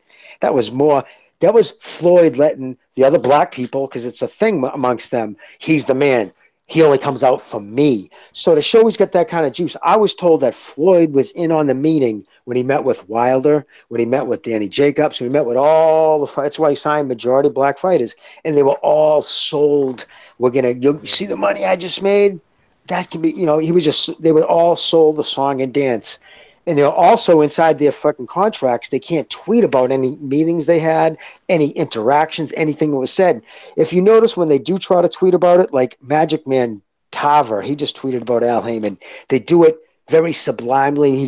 But people try to hold you for making money. I bought the song and dance. And if you're not really paying attention, how the fuck is he talking about? He's talking about Al Heyman. So now that it's all coming out, they were all sold the song and dance. Because remember, as long as he had all those fighters, I'm telling you, it's going to come out one day that it was a meeting between Floyd and fucking him. Hey, listen, if I get enough fighters, I can approach this hedge fund guy who's willing to come work for me, which in itself is totally unscrupulous. But this guy was going to lend me $500 million, right? And can anybody honestly put the hand to God and say, oh, yeah, he definitely tried to make that work? And what fucking way can you point to that he definitely tried to make the PBC work? He bought random fights at random times, just went through the money as quick as he could. It failed. But he had, instead of 3%, 4% trade, he was making 20% on each fighter. And if it was 2 PBC fighters, he's getting 20% on each guy. Plus he had fucking cuts in the house. I'm telling you, he made obscene money. Even if you add it up, I'd love to be able to get all their contracts and all their fights. You take all the PBC fights and you take the money that he was supposedly set in court. It was close to $1 billion. You do the math. I guarantee you those fucking paychecks don't hit anywhere near 200 million. So where did all the other fucking money go? The fucking, you know what I'm saying? I'm telling you right now, but he's smart. He's a smart motherfucker from Harvard, and I'm sure he's got it buried, and it's shell companies, and this money was diversified here, and we had to pay stage. All of a sudden the stage shit went. Coming to find out that was all leased. So really, what does he own? He has nothing proprietary. All he has is a bunch of contracts. Where did all the money go? That's why I can't. I'm just dying to find out the court thing. But so, anyways, that's my thing. I think that Floyd got a slice of it, and I think it was a big fucking scam off the rip. Jimmy, Anthony, go ahead, man. Real quick, if you guys don't follow Don't Boxing, he did a video about him and contract where he read it out in entirety and explained what it means. So I suggest you guys watch that video. It's really good. Excellent. What's it called? It's something to do with Al Heyman's slave contract exposed or whatever. That's the title. I haven't ever clicked it, but apparently there's a link that you can. It's really good. You should watch it.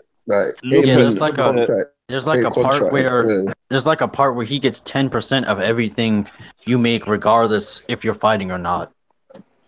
by putting himself as manager, listen, by putting himself as advisor, there's no set fee for advisors. You know what I mean? He put yes men in place who I'm sure got backdoor money.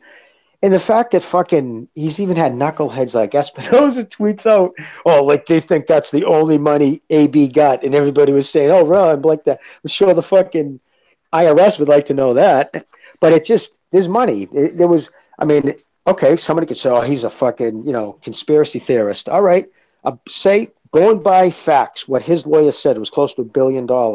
Am I lying, guys? No, honestly, think back of all the fights, and the highest paid guy I think ever pulled down. I think AB made 3.6 on one fight. I think that was the highest paid PBC fighter, 3.6 million.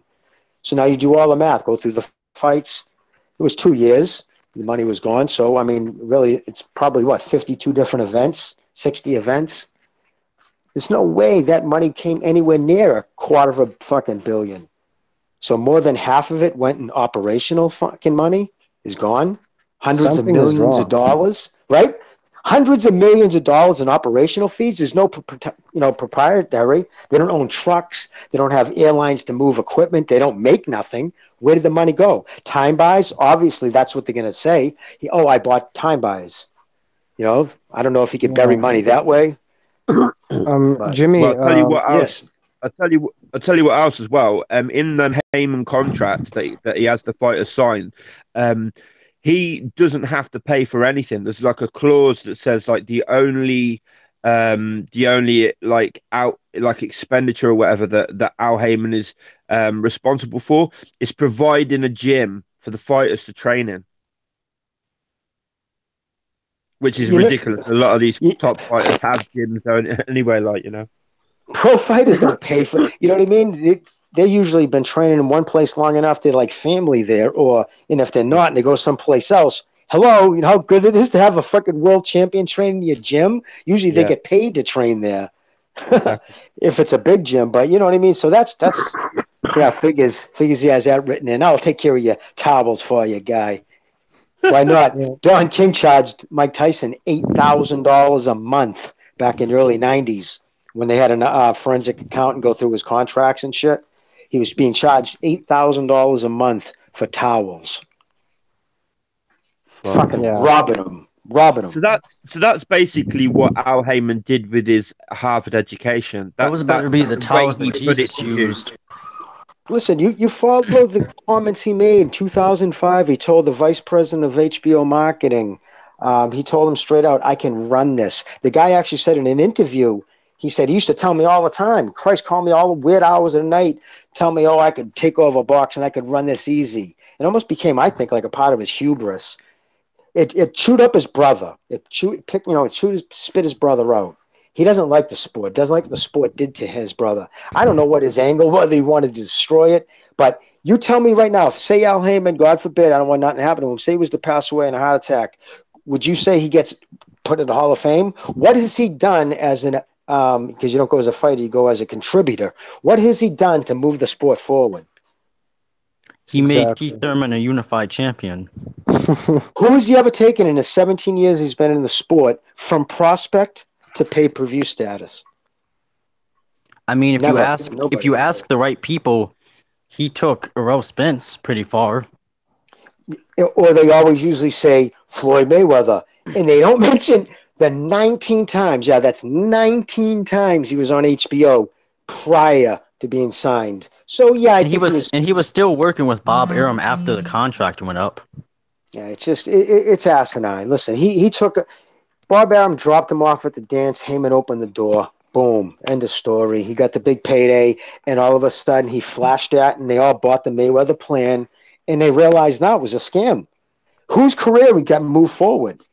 Spence only did it because he was saying, "Fuck it, I'll go anywhere. I'll fight. I'll go to England." That's what put him on the map, was going to beat Brooke. He knew better. He knew he had to get out of the fucking cookie cutter, go to Brooklyn. They've been trying to shove that fucking Barclays Center. They haven't sold out once. They haven't had to sell out once. I mean, Eddie Hearn's already done more, I'd say. If you look at somebody like AJ's career, who he did take straight from the Olympics, and he's made him like one of the biggest stars in in boxing, and that's what makes me laugh about these fucking LDBC clowns. They're calling Eddie Hearn a slave driver and whatnot. Fucking Deontay Wilder can't make more than like 1 or 2 million a fight. AJ's making like 15, 20 million. And he's the one that's being scammed and mugged off, and Eddie Hearn's the bad, the big bad ogre. Like, it's fucking laughable, mate. Eddie Hearn does stuff for his fighters that no American promoter would ever do. He gives them the full gate. He gives Joshua the full gate. That's no fucking American promoter would ever do that. He treats his fighters right, but this is what he does. He's a second generation promoter that he wants this to keep going. He isn't in it, hit it, quit it. Because, I mean, Heyman's early 60s now. How much longer is he going to hang around? Do you really think he wants to deal with this crap? And that's another thing. How can you hold the guy's water? How can these fucking people hold this dude's water and him never do nothing for them? He doesn't even think enough about him to grant an interview. Like, fuck you. I'm not going to talk to you. He doesn't think enough about the sport, about the fans, to even fucking feel he has to answer any questions. Like, imagine the arrogance of someone who wants to take something over, but feel in today's day and age like he doesn't have to speak to anybody. That would never fly in anything else.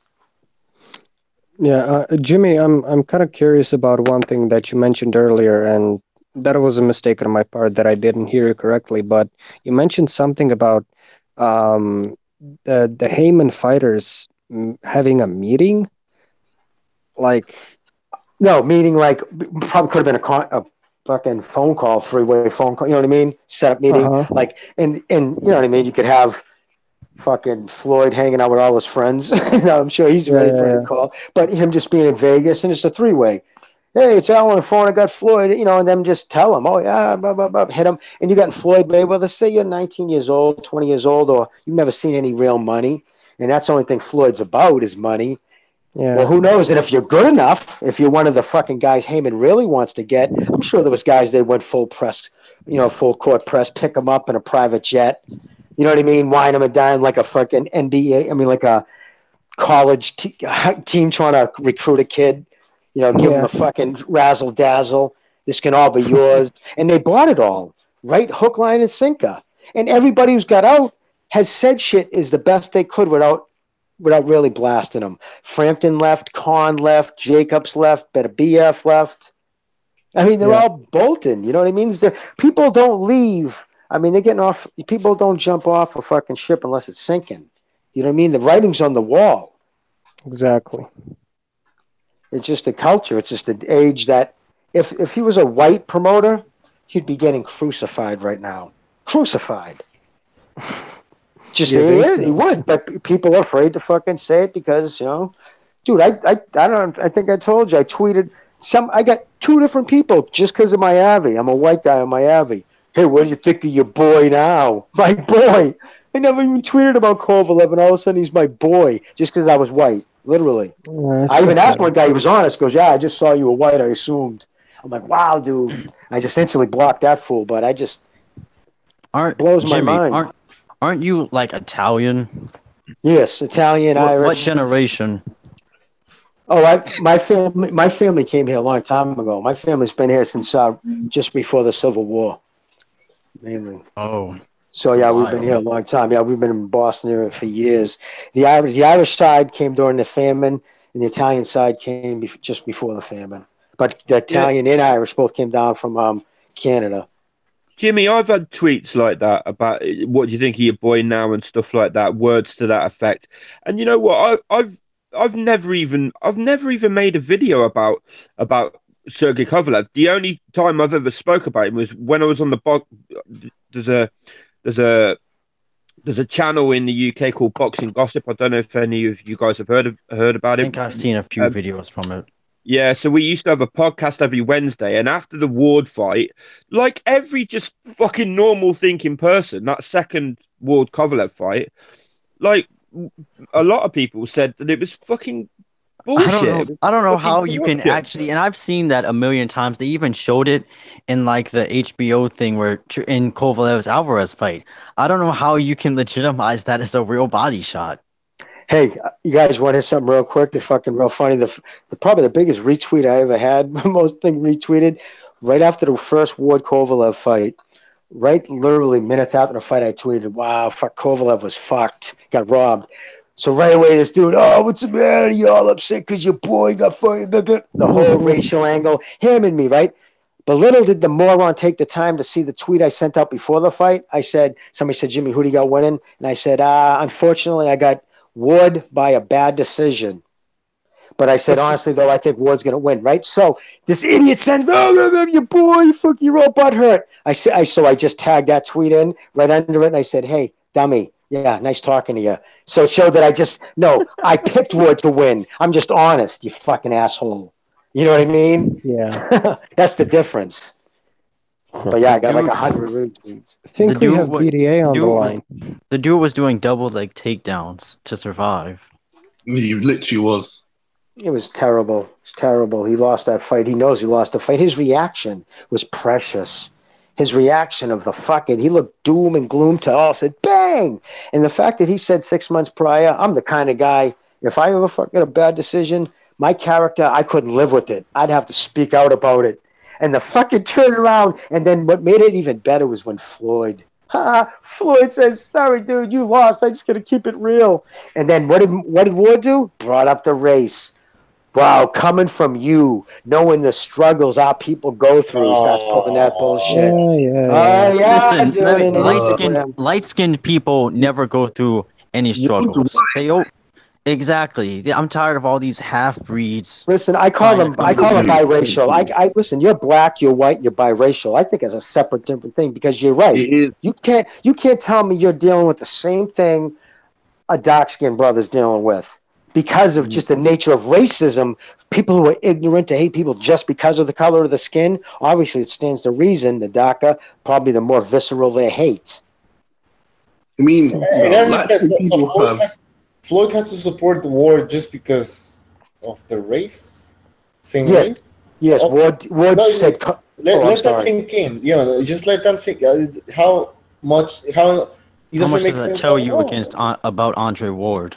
Thank you guys. I'm glad you guys are intelligent enough. You've seen it on the same level I did. I stood there and I shook my head when I saw that. His response to Floyd was the first normal shit. But the fact that coming from you, and I don't want to misquote it, but I'm going to find it on Instagram and you guys can see it. Oh, he absolutely played the race angle.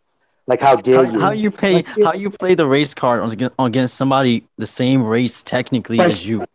By saying how did he put it? Especially you should know more than like that type of thing. You should know, really being subtle. A fellow black person. Yes, he was subtle, but he was letting it basically saying whether I lost or not, you should lie because you're black.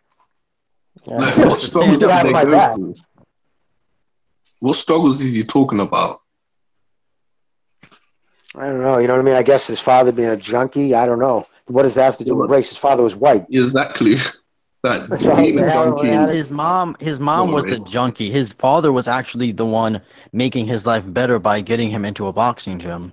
Yeah, no, but I guess he fell back off the wagon. God rest his soul. I guess he passed from an OD, from heroin overdose. Yeah, but I mean, all them struggles they're like people struggles. They're not black struggles. Exactly. Thank you. It's struggle. It's just another example of people trying to take credit for something that didn't happen to them. Yeah, professional victims. It's an excuse. And when I try to tell people, especially about even Trump, what I realize about people think, oh, he hates black people. No, listen, Trump treats poor people to him, a white, black, doesn't matter. We're all the same. It's just he was raised super wealthy. He's going to treat everybody who's poor the same. He doesn't care what color we are. We're just poor people to him. So, you know what I mean? I don't truly believe he's racist. He just doesn't. He thinks everybody's beneath him. Even Floyd likes Trump. Just want to point that out. All rich people like each other. And the reason Floyd supports that stuff is because he sees what liberalism means. He doesn't want to have to pay higher taxes on all of his strip clubs and all his expensive cars so that the people who lived next to him when he was younger can benefit off his dollar. And who's the other very, very wealthy black man who's saying that recently? He's caught all kinds of shit for it. Wasn't it the rapper kid? Kanye West. Another guy worth $1 billion plus. He knows. He's like, I ain't giving all you motherfuckers my money. Fuck you. Yeah. You undeserving fucks. But yeah, Funny. so fucking. It's funny how after Floyd made those comments about Andre Ward that he didn't win that fight against Kovalev, Floyd supporters were lost because they didn't know what to do. Because they're huge Floyd fans and at the same time they're huge Andre Ward fans. Then Floyd makes that comment, they start calling him a coon, like Right, they didn't know what to, didn't know how to handle it. yeah. It'll be one video, Floyd's a coon, then the other video will be Floyd's the greatest defensive fighter of all time. Exactly, or he's the greatest. Like he's a self-made man. He's a savvy businessman. But you know what? Guy, come on. I'm as big a Floyd hater for the shit he's done outside the ring, and just some of the shit he's done to the sport. I think he took the sport in an ugly way. I think he blew up the zero. Fighters guarding that loss is what gives us all these crappy fights, especially during his prime, right? People are so afraid of losing because Floyd, the face of your sport, has put such an emphasis on losing that the reason I'm so great is because I never lost. So especially against African-American younger kids, right? They put the emphasis on, you can't lose. Or you're not Floyd, you're nothing. So that's just what ended up happening. So I don't like anything he did for the sport. I don't like the legacy he left. I don't like how he treated women. But the motherfucker was he was an unbelievable defensive fighter. One of the, I guess, trained like a psycho. And he was smart enough to turn the hatred into money. He knew he wasn't going to get, so he just knew, I'm going to make more people pay-per-views hoping to see him lose than to see him win. And that's a given. And he fought a lot of Mexicans and Latinos. Big pay-per-view buyers. Yep, and he did what he had to do. You got to give him credit there. But see, that's just it. People like us will talk facts. Okay, I'll give you your credit. Let's establish facts. Yep, great defensive fighter. Yep, he turned hate into money. Yep. Now let's deal with the other things that they don't want to talk about. It's funny. They don't want to talk about beating, kicking women. They don't want to talk about that. I've had discussions with these people on Twitter. It's like, because you're not able to separate what happens inside the ring and outside the ring. I'm like, no, I can't.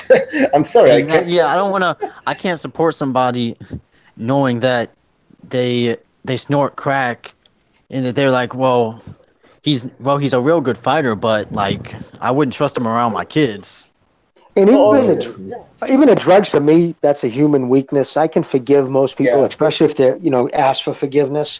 But when you start punching and kicking a woman in front of her children, well, they're screaming, "Daddy, stop! Daddy, stop!" Because I've read the police report a few times. It was horrible, fucking horrible. Didn't the kid run to the neighbors eventually? Yeah, they had half the Metro Police were there. He went berserk. He kicked the front door in. God damn. Yeah, he fucking punched. She was all swelled up. And what all right, again, even then I could say, okay, you take into consideration where he was raised, all the post-traumatic shit, didn't know any better. But then for him to take the stance he took to throw his son under the bus when I saw that. Asked him, and he threw his kid under the bus. Not that, but did you see the thing where his kid graduated from high school? He was like, I had to drop out to support my family. No, I didn't see that. No. Well, what happened with the? Tell us about that. Oh, all right. Well, so basically, he was denying the beating ever happened. Like really, dude. He went there. He went to prove it happened because he never. And the lady's like, there's police reports. There's a statement that was never proved in court. So basically saying because the lady, and then it got cut off. He got up, he took the mic off, I guess, and walked away because she was like, so your son's a liar? Because it's his son. The police reports from his son, his wife, and maybe a third person gave, and it's all the same thing. Kicked the door in, pulled me by my hair, punched and kicked me, called me a rash of dirty names, pushed the kids off him because, of course, they're grabbing him. Daddy, stop trying to kill mommy. You know what I mean? Like, what the fuck? And this is because, he's out dropping his cock and everything with a pulse. She ended up, not together anymore, falling for somebody. I guess that's how it was. So because he already spread his seed on her, then I guess that means she was his forever. And so it deserved to fucking kick your front door in, beat your head, and beating in front of your children. That's like animalistic shit. Yeah, did you say Floyd tries to get other people's girlfriends Somebody said that Floyd has all the time. Yeah, it was something with like the rapper called Ti. Yeah. Ti, fucking look They at the said I shit got that. 2 black eyes. Where they at though? And look at fucking look at what 50 Cent just tweeted about him. Said that in his tweet, in that long ramble soliloquy he did, saying, "Dude, man, you fuck all your boys' girls, dude. That's what you're known for." You know, and he said at the end of the thing, "You better strap up." And that means you better be carrying a gun. And what just happened to him? Fucking, what was it, 4 months ago? 5 months ago? Actually, might have been longer. He pulled out in front of a place. Was it in Vegas? Whatever. He was absolutely the vehicle he was in was shot at. He was targeted. Somebody tried to shoot him. He's fucked T.I.'s girlfriend, I heard. I heard he's went after one of 50's girls. But he's that type of dude. It's like, girl party and your girl's hot. He's that dude who I have to be better than you. You know what I mean? I'm going to fuck your girl to prove it. He can't even help himself.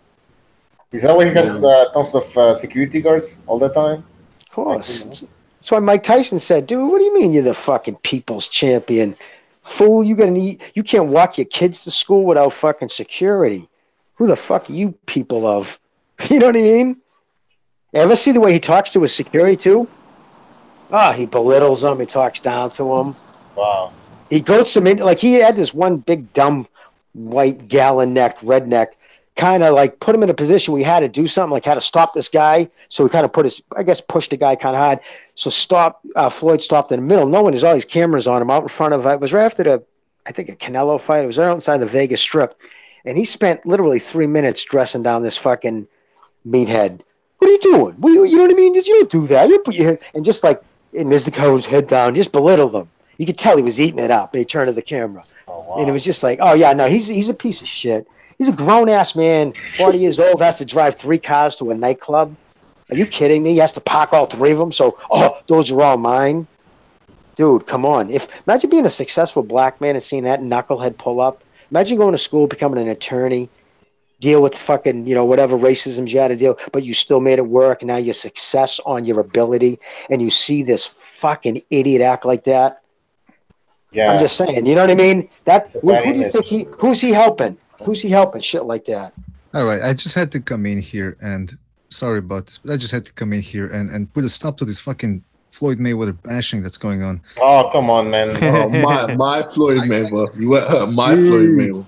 Liberal not BDA. talk bad about my Floyd Mayweather like that. That's right. He did a lot for the sport too. Don't forget, millions. No. Okay, let's analyze that. Let's do it. Yeah, let's analyze that. Why not? What did he do for the sport besides? Well, he made zero. He made zero very important. Yeah. Having a zero, the most important Exactly. thing in boxing. Zero It's not about was who the you fight. It's about Okay. Here's the thing. Whatever he did right, which I don't know what he did right, but that is overturned, or overshadowed, let's just say, by that Pacquiao Mayweather fight. Now wait a minute. Come on. Yes, Let's which was garbage. he brought That fight was advanced supposed to drug bring back testing. boxing. That fight He was brought supposed integrity. to. Yeah, Bucho. man. Yo, come Bucho. on, Yeah. man. He Bucho, brought you know, integrity, man. Bucho. Now, Bucho. We saw a fight together, man. You know how much that at the bar, how much it was full. Let's be real here. To paraphrase too, I think you're forgetting the time. I think you're forgetting that time where Mayweather went against the Merchants, and they had him crucified, and then he returned 3 days later. Are you forgetting that time? There. That's right, man. The merchants, and you the forgot the merchants did- time. The You resurrection. forgot the time. You forgot the time where he made that video and he explained the many different foods that Manny Pacquiao is capable of eating. Oh, yeah. And fixing, That's which is one of the crazy. reasons he's such a high-level athlete and such a great person for his Asian race. Now, but listen. Can I say? Go ahead. Obviously, I was going to. oops, I was going to say if Floyd truly cared about the sport of boxing, 2 things: if he cared about the sport of boxing or cared about his community or other black fighters, let me ask you guys: if he truly cared, wouldn't he have fought for his last fight instead of Conor McGregor or Berto? Wouldn't he have fought an Errol Spence type? I'm not saying Spence was ready then, but wouldn't he have taken a fight that he would have or could have easily lost, but put another black kid from America on the map? You know what that would have done for his career? Instead, he goes after fucking a guy's already made money, Berto. too much black on black crime in America. So Why would you do that? You see the crime rate down, recognize. Keep the crime And rate it- down. And if he took on Spence and say he lost to Spence, and then there you go, Spence would have passed the baton. Why wouldn't he pass the baton off to another African American fighter if he cared about the sport? He didn't. If He he never cared, he did. would got He cared rid of about his him. zero. He cared about the zero undefeated 50-0 Rocky Marciano record, whatever that fucking means. Yeah, That's pretty much it, man. Come on. You think that was by accident, guys? Let's be honest. You think the one fucking guy, the one bullshit, because you know how many guys hit 50-0? I think somebody wrote a thing. There was 18 of them. 17 or 18. But did you notice the one guy he had a target for the last 3 years of his career? The white guy, the best known white fighter. You think that was by accident? Well, listen, I'm just being honest. I gotta try to play devil's advocate here. Yes, Mayweather, he did a lot of bad. The one thing nobody can defend is his when he retired in 2008. Remember that first retirement? Just when the welterweight division was starting to get hot, he avoids Miguel Cotto, he avoids Antonio Margarito, he avoids Paul Williams. There was Joshua Clottey there as well. That division was red hot, and he took a break, let those guys fight each other, clear the division out, and then he came back. And who did he came back against? Juan Manuel Marquez, a natural featherweight at the time. So, Exactly. But he called him out. But Oh, everybody dropped off, man. oh shit! All right, am I still here? Yeah, what the fuck? All right, but then I'm just gonna say something here then. But you can't deny that he did bring attention to the sport. Now, maybe that wasn't his intent, but as a fighter, I think we all know here that Floyd Mayweather was a gym rat. He didn't take his training lightly, and it was even the fights that you think he lost. Because I know there's people that think he lost the first or second Maidana fight. I know there's people that think he lost the Castillo fight. I do think he lost the Castillo fight, but he never got his ass whooped. Where you could say, okay, that fight he clearly lost it. Even I know some guys in the show, I don't know here right now, but I know there was people before that thought that Pacquiao deserved the win over Mayweather. I did. But let's say you want to take it that far. Even then, it wasn't a clear fucking win. You can't knock out a guy like Floyd or really hurt him. I mean, let's be honest, the guy clinches a lot. He moves a lot. He's not fighting. He's not fighting you. Look, Floyd And Mayweather's he's a bigger. Right. Floyd Mayweather he's a great athlete. What he is a great athlete, a great boxer because it translates. But how could he? I never thought he was a great. I never thought he was like an all-time greats could do everything. They could do. Look, I know Manny Pacquiao's got knocked out, but Manny Pacquiao to me will always stand higher than Floyd because how he's willing his boxing style. It was able to carry him successful to fight up in weight and against the best fighters at that weight class. Look, man, give me the run that Floyd had that can match Pacquiao's run at welterweight when he first got there. Like, just give me a run like that from Floyd. Go ahead, man, move. What the fuck you talking about? Sorry about that. This guy's honking at me. I'm like, what the fuck, man? Go ahead. New York. Life in New York. The crime rate about to go up. Yeah, all Floyd has is the undefeated record compared to Pacquiao. That's all he has, the undefeated record. That's all he has over him. Yeah. Plus, can I tell you, everything was staged. Everything was orchestrated with this guy. I'm telling you guys, listen, I'm telling you from a different generation. Back in the day, moving up in weight, going into different weight classes was not only not like, wow, that's awesome. It was frowned upon. You were looked at as someone who didn't have the discipline to either keep his weight into his class. And so if you did, you moved up maybe one weight class. Who do you think made it suddenly popular? Why do you think suddenly 4 division weight champions, Guerrero, Barona, and it's all of a sudden a new thing? Why do you think boxing's been around 100 years and suddenly it's a new thing to have 4 division? Because it was shit on before. It wasn't a proud thing to do that. What a proud thing was to unify, to beat everybody in your division, right? Take all the belts. That was always in boxing the biggest thing, right? And what did Floyd do? He couldn't do that because he would have been forced to fight the best in each division. He wanted to unify. So instead, because he controlled places like Floyd Hype, and other fucking places would suck on his balls. They said it, and he actually manipulated the boxing culture to think, Why doesn't Triple G move up? Because that's what Floyd did. Are you kidding me? You just shut the fuck up. Floyd did it too, so he avoided the best in each class. My God. He didn't even move up to fight the best in the other class either. You thought guys like Shambe Mitchell. Yeah, Carlos I mean, like end of the career. Carlos Baldomir when there was Antonio. Hey, you know he Margarito. actually. I mean, You know he's going to jail. who? Oh, don't say it. Don't say it. John knows. Floyd's going to jail? What the fuck? No, did he do John. now? No, Baldomir. Oh yeah, Oh. I've heard that. That's crazy. Wasn't he I don't fucking even his know daughter? what he did. Yeah, he got caught doing something sexual with his daughter. Oh yeah, I'll put a bullet in that motherfucker. What Yeah, is He's probably going for 20 years to prison. if that's true, put a bullet. Don't even waste 20 years. Protective custody time. PC Ranger. That dude will be PC'd. Was he Let's friends go with back. Gunn, director of the Guardians of the Galaxy? I mean, come on, they seem to share some of the same tastes or whatever. I mean, wasn't Team Austin too the former bantamweight champ? I think he fucked a 14-year-old girl. I think. I mean, the hell is Baldomir thinking, man? Again, I mean, guys, we're not getting fighters from Andover Academy. You know what I mean? It's kind of nature of the beast. You're taking kids from sometimes the poorest, most uneducated parts of whatever community they live in. And even if they get the money, it's not like they go to the country club because they're not going to. It's a tough thing to be somebody like Floyd because nobody's going to accept him who has money. They treat him like a fucking roof. Never mind. They're not going to pay attention to someone like that. And then what is he going to hang around poor people? Yeah, so he's a lonely fuck. Exactly. So it's just. Well, at least credit to Mayweather. He never fucked his own daughter, so you got to give him that. Well, we don't know yet. It's not set the standard that low. I mean, but look. Exactly. No, but That's a pretty low let me ask you guys. Do you guys believe me though? Do you understand about the timetable though? If you think back, when did it start becoming like multiple belts was like a good thing? That was just that's a recent invention. That's in the last 10 years. It's the reason why you didn't have a bunch of guys doing 4 weight classes. I think the Fabulous Sport popularized it a little bit too.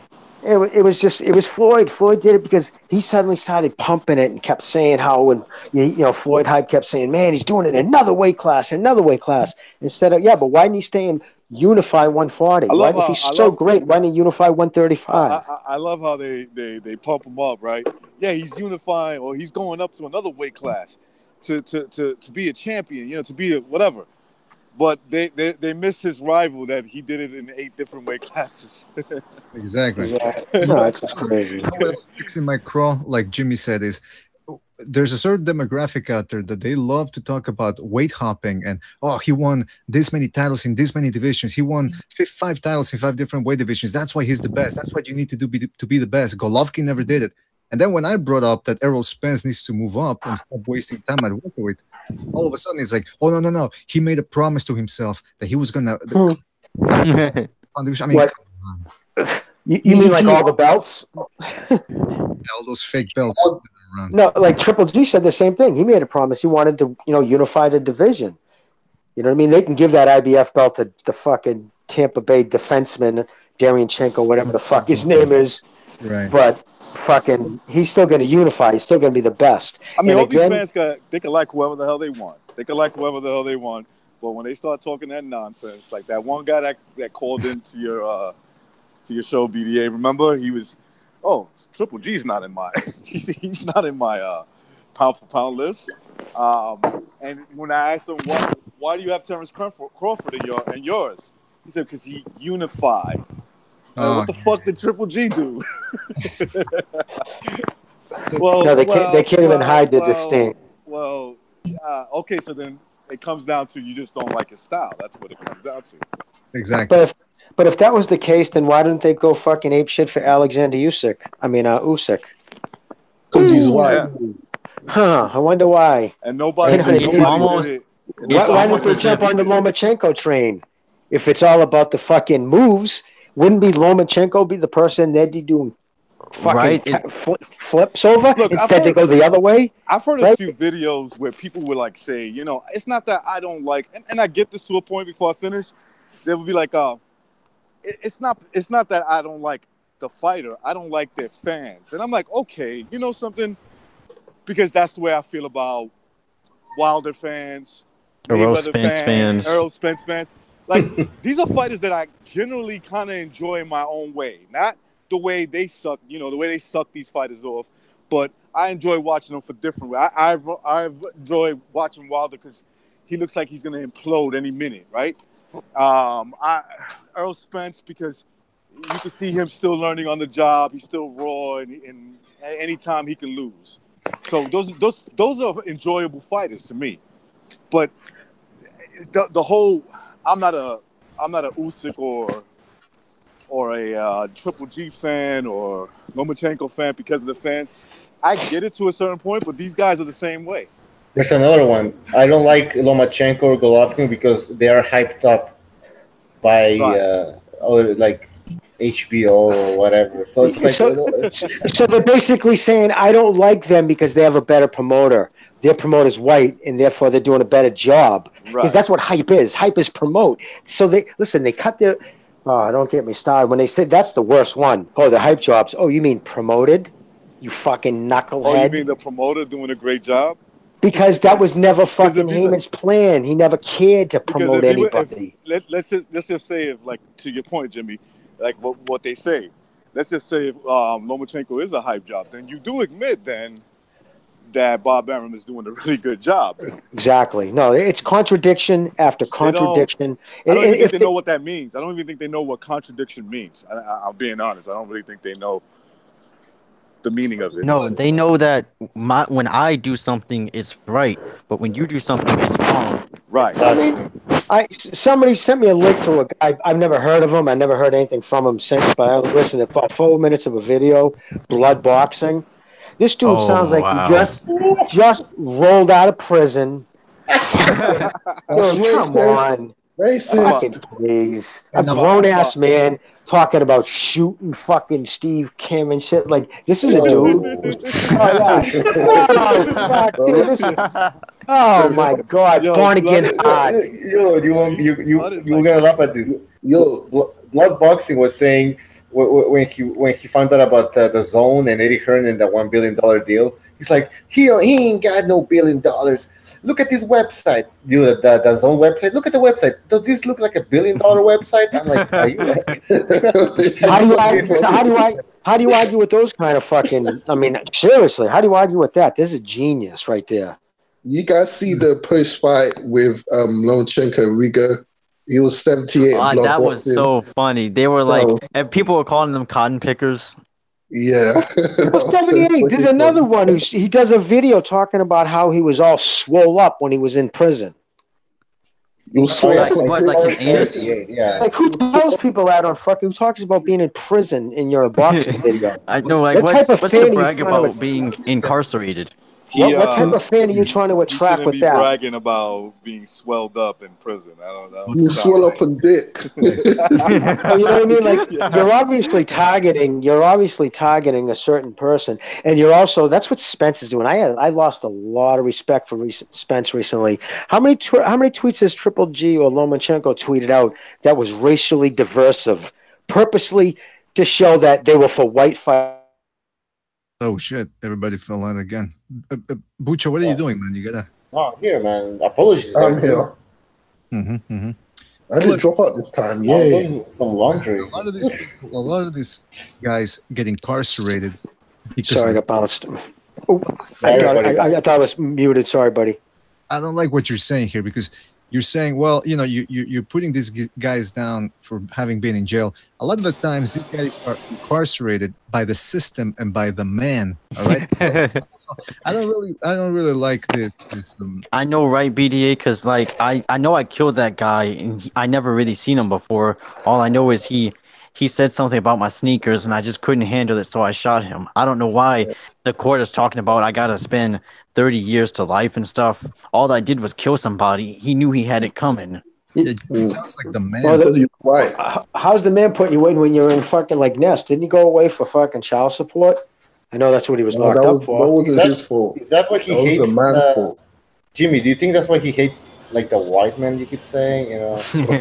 Well, and again, Spence, I want to get back to that because I got cut off. Spence, he tweeted out, not only does Lomachenko lose to Davis, but he gets smoked by him. He should have just said, "Hey, He said that LDBC." about Rigo too. He said that about Rigo.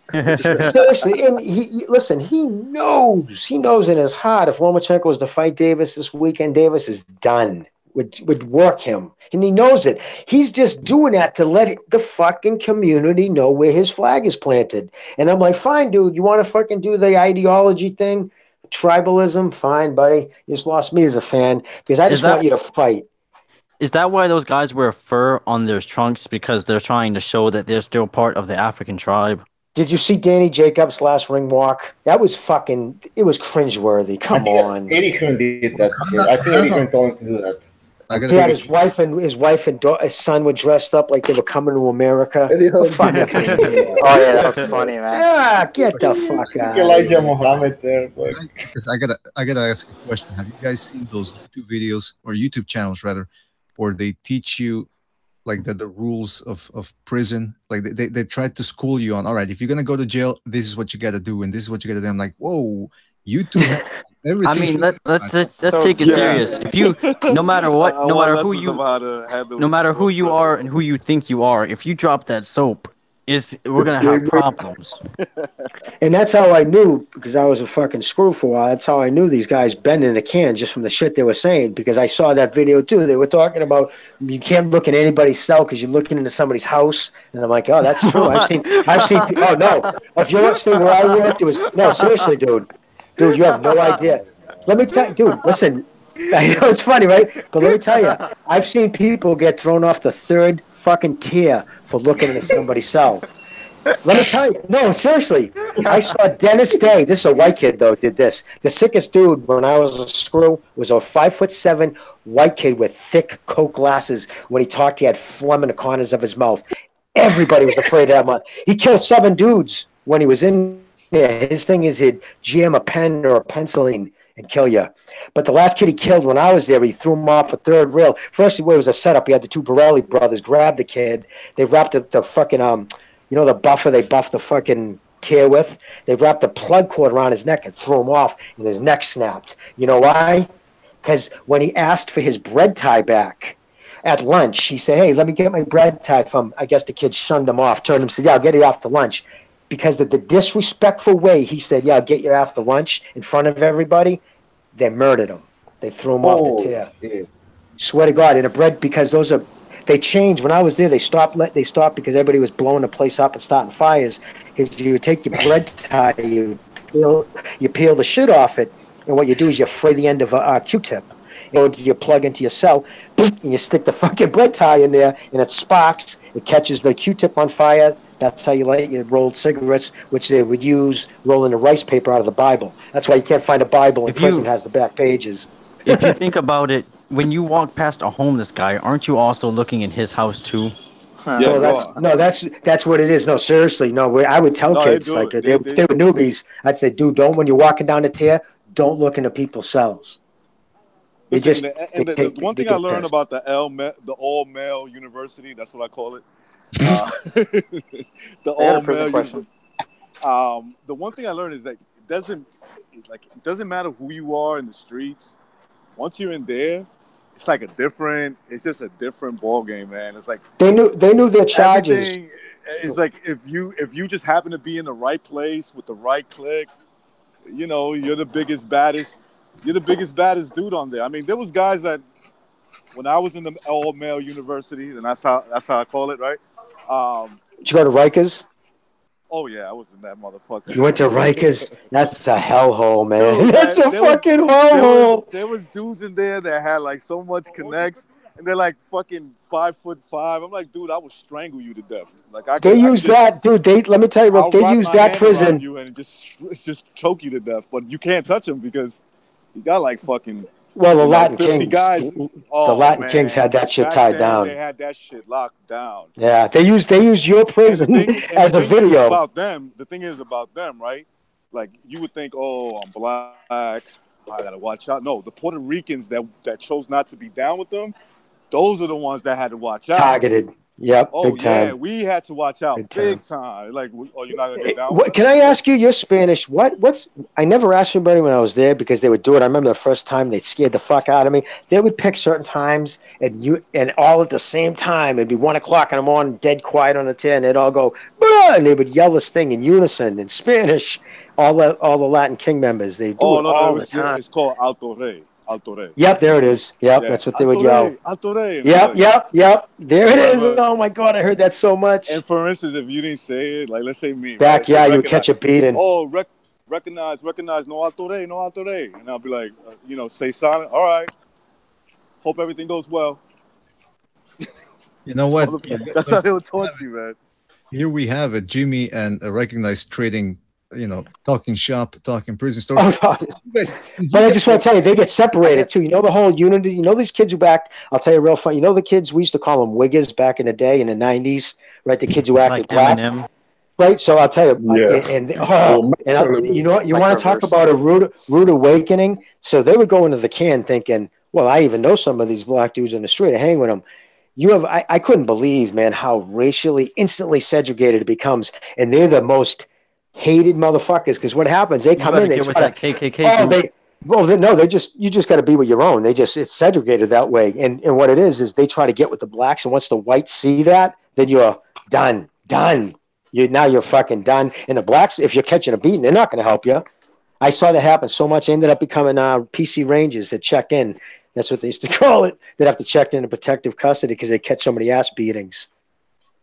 Yeah, Now, how come you guys don't make videos? Being proud of the fact that you guys did time. How come you're not out there flaunting that shit?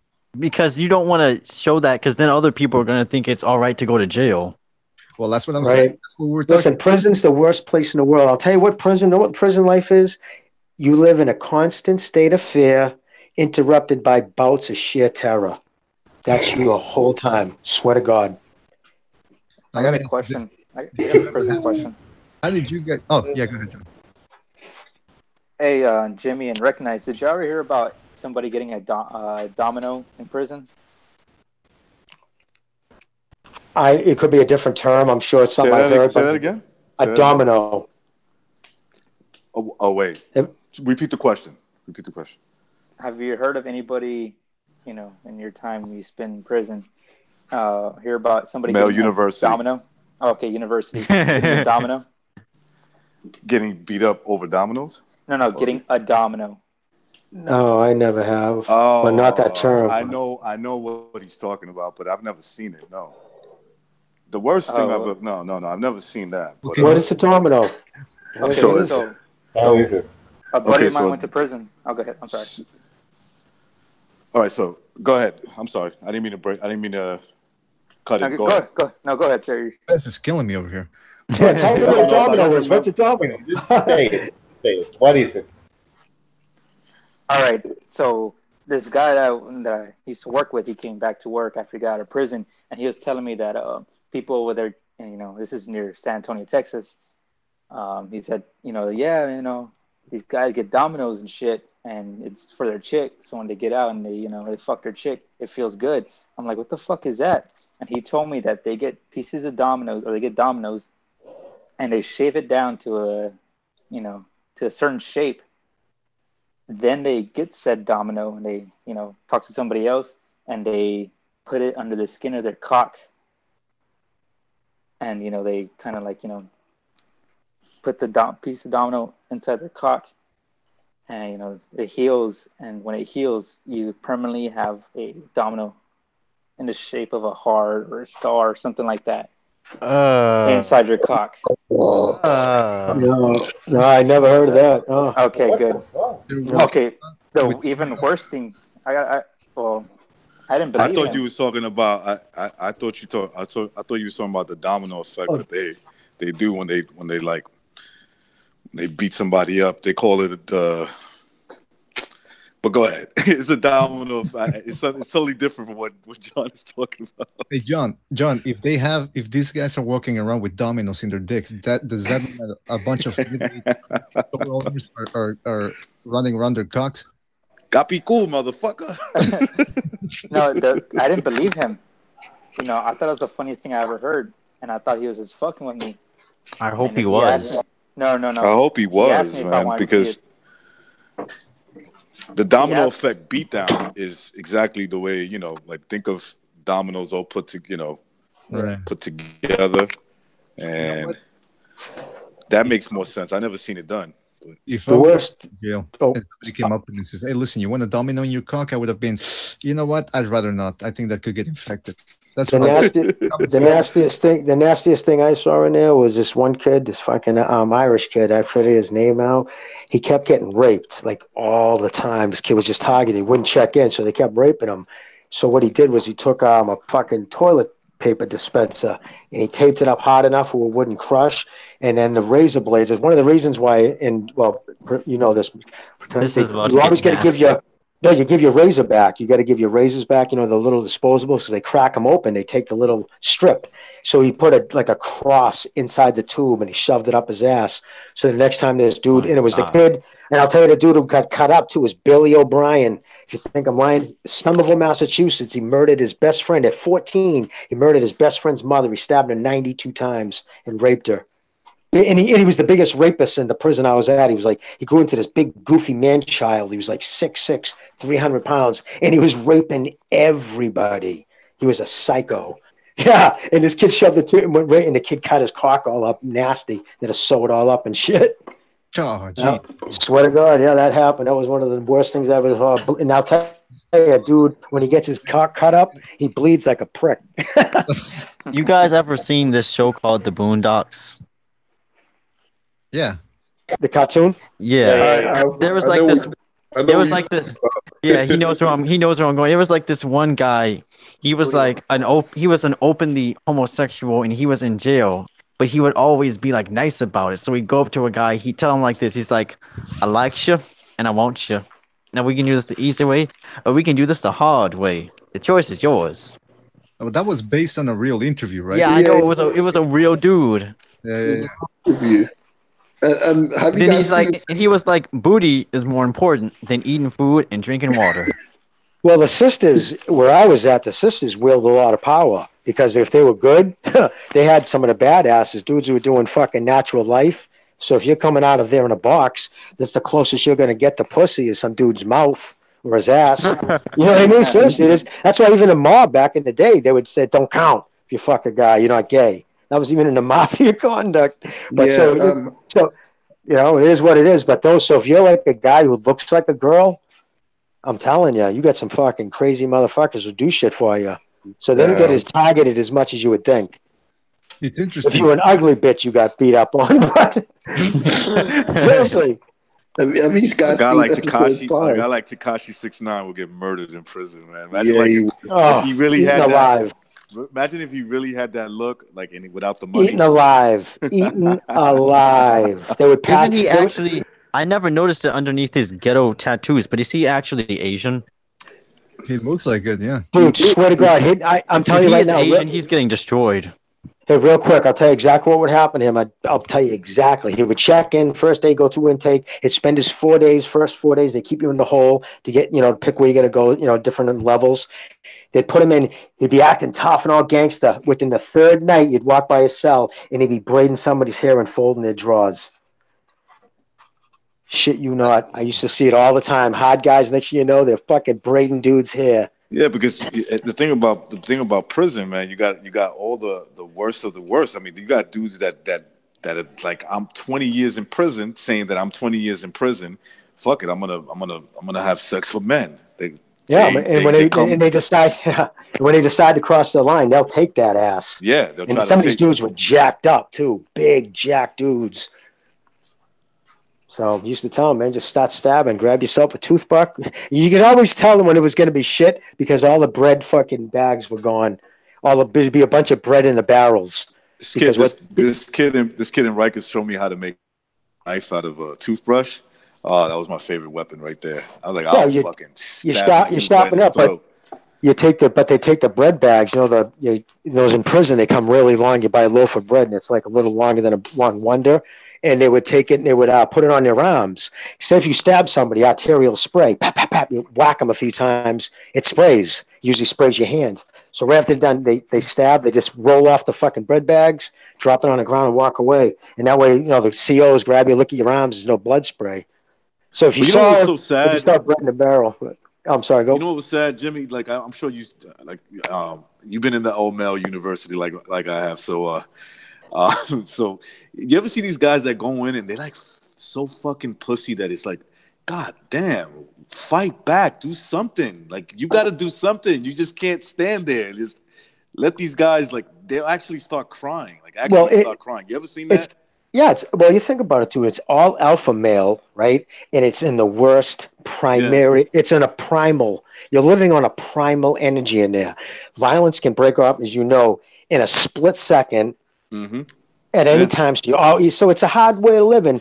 That's why usually if the guy's been in a while, you try. Like even Dennis Day. By the time I was done, he was give up. They moved him over to Bridgewater. He was the dude who killed all those people. And I tell you, he was feared. He was a little dude.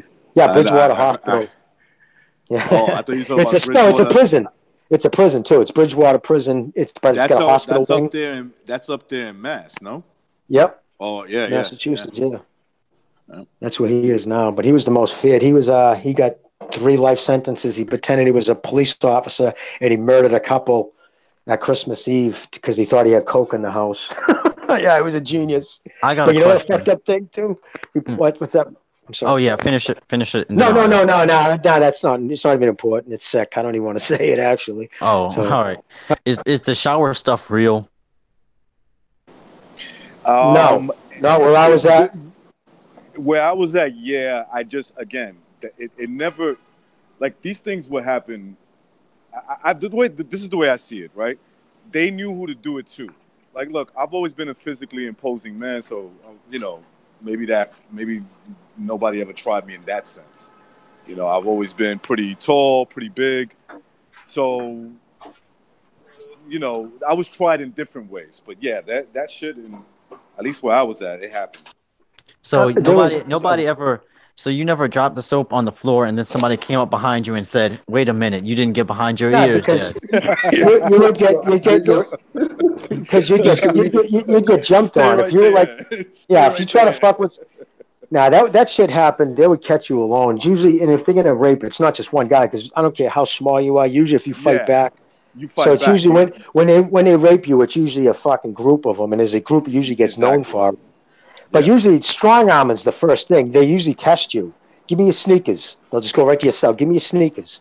Yeah. Or if they see you, the worst thing you can do if you're a newbie, come in with a lot of canteen. Until you're established, don't come back from the store with 2 big bags. When there's some dude doing 20 fucking years and he got no family sending him dick, and he was lucky to get 2 packs of oodles and noodles, he's taking your shit. It's interesting because I don't know. My father, he actually he used to deliver. Can you hear me, by the way? Yeah. I think you about. Yeah, go ahead. Just real quick, because I'm about to leave. You guys remember I mentioned that article from Seferino Garcia, or Seferino Jackson, rather, who he wrote about. He was obviously bullshit, but he talked about how Hopkins, when he was in jail, was soapy. Because one time he tried to take a dude in the shower, but the guy was all soaped up, so he was able to get. And that. Can I tell you seriously about Hopkins though? All kidding aside, where he did his time in Jersey, or was it? It was where they filmed. I believe it was where they filmed the original Scared Straight. I think it was Raw. Was it Rahway? He did his time. He did his time at Rahway. That's shit. Dude, that was the absolute hottest prison you could do. You think New York upstate prisons are bad? They don't compare to that shit. Yeah, Rahway was by far the worst. By far the worst prison. You know what made Rahway the worst?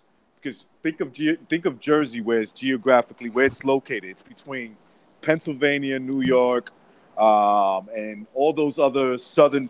As you start getting to the southern states, that's where everybody has to go through to do their fucking work, their dirt, right? Like New York would be the place where everybody wanted to come through. So sometimes they don't make it past New Jersey, and they'll stay stuck in there and they end up in Rahway. Okay, It was an archaic system. They let the inmates run it. You got all kind of prisoners up in that motherfucker. Well, that's why they don't allow, they don't do anymore. Remember, they used to have what do they call them? A trustee, a pod boss. You know, the inmates have pod bosses, but the guards used to actually say, okay, you're a pod boss. As long as you don't let these monkeys fucking, when I say monkey, I'm not saying black, I'm just saying monkeys, like act like, that's what he's called everybody, you know, act like monkeys. They'd freak out at night. So a lot of times the COs would give them fucking the pod boss Valiums, reward them with steroids, and they would run the show. And like one of the worst beatings out in this last story, I'll tell you, it's, you know, I'm sure you know what a bullfrog is, right, dude? Oh, nasty. What they do, an inmate will do to get back at you, they will take a carton of milk, and they leave half the milk in it, then they'll shit in it, and they'll put their piss in it, right? And then they just let it sit, and they'll put yogurt, and it will become a noxious concoction. These are the greatest people of society. Will fucking absolutely take you off your feet. Like, really, it's disgusting. And they fire it, and when it hits the wall, it explodes because it's taped up under pressure. And it's called the bullfrogs. It makes a sound when it breaks. And the stench is fucking. If it gets on you, dude, you can't get it off. You actually got to use vinegar and fucking douche. Seriously. And they would throw that at your COs called bullfrogs, man. But yeah, the worst beating I ever saw, a kid threw a newbie threw a bullfrog at one of the COs, and he just fucking looked up. He said, "I'll be back in an hour," and he locked and he locked it down. And when he came back, that dude, man, whoa, it looked like he got stung by about 400 hornets. They beat him within an inch of his life. Bucho, didn't you in high school? What's that, brother? Bucho, didn't you bullfrog somebody in high school? No, Hey, bullfrogging those dudes. Brilliant things, because it's disgusting, but the shit they would think of 24 hours a day. They would hide shit in the wall. They would take their toothpaste. These guys, unbelievable. They would take the latex paint off the pipes, and they would just keep working it till it get with the hand, rubbing it till it gets warm, and then they would peel it back off the pipe, and they would make a hole in their wall and stick their drugs, condom, and whatever, and then take that tape, that paint, and put it over. And you could never tell. It looked like a fine wall. They had shit in all their holes. No, it's crazy, this shit. It used to blow my mind. Let me ask you this. What about people putting, I think they were using light bulbs or plastic bags, like putting hot oil in bags or light bulbs and then throw them in people's face? You fill them up, like they take a syringe, they break the glass, and they fill it up with gas. They take fuel out of from the trucks because they have like lawnmowers at the prison. So the inmates can get access to fuels. And if you put it inside a light bulb, especially at the time with the filaments, right? So if it's got a little hole, get access to air, a little gas, they go in the cell and they pop the switch. And back in the day, you used to pull it over your head. So the minute they pull it, boom, it was like napalm coming down on you. This is fucking crazy. The most popular weapon, at least when I was in the all-male university back in Sweet Rikers, was the fucking, they would use the socks, and they'll take the batteries from the fucking like rate. Oh man, and they'll fucking like, you know, or take bars of soap. Bars of soap, right? That was another one. And like you get one of these guys that could hit. I remember a fight breaking out, and it's like after the fight was over, I didn't get to see no blow. You know, nobody got to see at least me, I didn't get to see who hit who. This kid's face was like, God damn, it was broken up. And when you looked on the floor, it was socks with soap and batteries. Some of the other guys had like socks with like batteries all tied up. I heard about that, beating people with batteries. Yeah. You know what sucks now, though? Because even when they lock you down. So even if the inmates are doing something, say if they pull a weapon, say a stabbing goes off, until CERT arrives, no officer will go in. And they had that shit locked. Dude, I watched a dude get stabbed to death once, and there's nothing you could do. You just stood there up in the tower and just watched this dude keep stabbing him. At the end, when he was pulling the shank out, like the body would come up with it, and he was just trying to find, spots in his neck to stab him, and they were hitting the horns and shooting tear gas in, but he kept stabbing. This dude wanted him dead. He stabbed him over 100 times. That was horrible. It's interesting you mentioned that, because you were also mentioning that some of these guys are in there for 20 years and they're not living in the same society anymore. They're dehumanized. And I remember I was watching a documentary on HBO. I forget what it was called, man, but it was this this dude went in there when he was real young, and then he became a white, he became allied with the white supremacists in there, the Nazis, or they call them the Woods, I think. And he Peckerwoods, yep.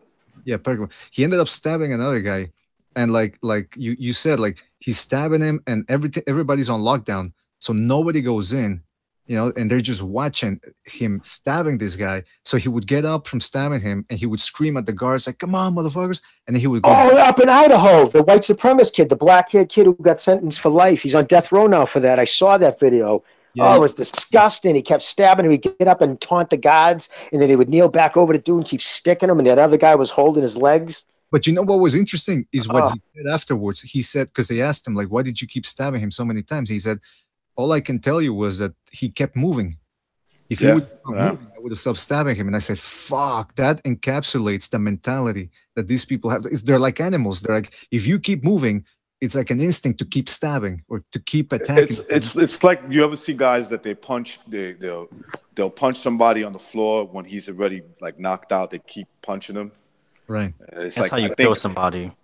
Right. That's you could kill him, of course. You could, because he's when they're knocked out, you could probably he's not his body isn't defending itself anymore. Right. So so it's like sort of that, except that they're throwing stab wounds. They're just like boom, boom, and they're just puncturing, skin. You want to hear the most fucked up most guys go through who've done hard time? The most fucking weirdest thing for them is when they first leave jail, right? Say you've been in prison for the last 20 years. You've never done anything faster than a brisk walk, pretty much. The first time they get in a car again after 20 years and they're going like 50 miles an hour, everybody says they scares the shit out of them. So imagine just little shit like that you take for granted. This guy's doing times in Shirley Supermax. They don't see the sun ever. They never see the sky. It's terrible. The worst prison of all is the Shoe out in California. That's by far, hands down, the worst. Let me tell you something. Even me doing that, I was 18 months in the all male university, so that's not that long, really, when you look at it. 18 months. But even me coming out, I remember there was like this. Even though I kept dreaming about it, I just was dying to get out. There is a sense of weirdness, like, wow, I'm out. Everybody says they wanted to go back. The first few nights, you almost feel like you want to go back. It's so fucking weird. Because you have to come out. Saying to myself, yeah. I actually, for the first, maybe not the first day, but like a couple of days into it, I was like, man, I wish I was back inside. I don't know why. No, it happens all the time. Yeah. Listen, and don't ever phrase I only did 18 months. Don't ever do that again, dude. No, I know. Listen, still, yeah. You know what I'm saying? Listen, have any civilian go do 30 days in just a county lockup, and they'll come out and say 18 months. How the fuck did you survive it? It's horrible. And then if you get kicked up to a state prison, actually, county's the worst. That's even worse. Right? County's the worst because that's where all the knuckleheads are. Yeah, county for us is Rikers Island, which is fucking terrible. Look, I'm not saying, because I've never been to every single prison in there, nor would I ever want to, right? Go to every prison in the United States. But Rikers Island is a pure shithole. Like that is first of all, not only that it's violent, right? Because that's where you get all the knuckleheads. That's where you get Queens, Staten Island, Brooklyn, Bronx, all the worst, right? That's where they go, right there. Okay, so it's not only that, it's fucking cold. It's if you go there like in the wintertime, you will freeze your fucking ass off. They don't feed you enough. There's fights over food. Listen, they showed us videos. They used training videos about Rikers, about what not to do at our prison. They would use Rikers as what not to do. It was so bad. They had the tombs down there. People would be dead. They'd find them 2 days later. From hanging themselves. I tell you what, you know what? They're so heartless, these motherfuckers. I'll give you this quick story, right? And I felt bad. I felt so fucking bad for this dude. They threw this kid, black kid. He was a drug addict, right? And it's sad because I was fucking 18 years old. This kid so when you're 18, when you're 16 and 18, they put you in a certain Rikers Island, unless they're gonna try you as an adult, right? But before they get that sorted out, you in the 16 to 18-year-old bracket, right? You're in that section. So this kid was obviously 18 years old. He's strung out on drugs. and I always remember him. He was a black dude, and he was, you could tell he was sick and he was fucked up, and they got us in this holding cell, like 7 of us. So this kid is a fucking drug addict. Why are you putting him in there with? He's obviously coming off heroin. That's what he's coming off. Like he's off the heroin, so he's like convulsing, and then he starts throwing up, and he's saying, I'm sorry.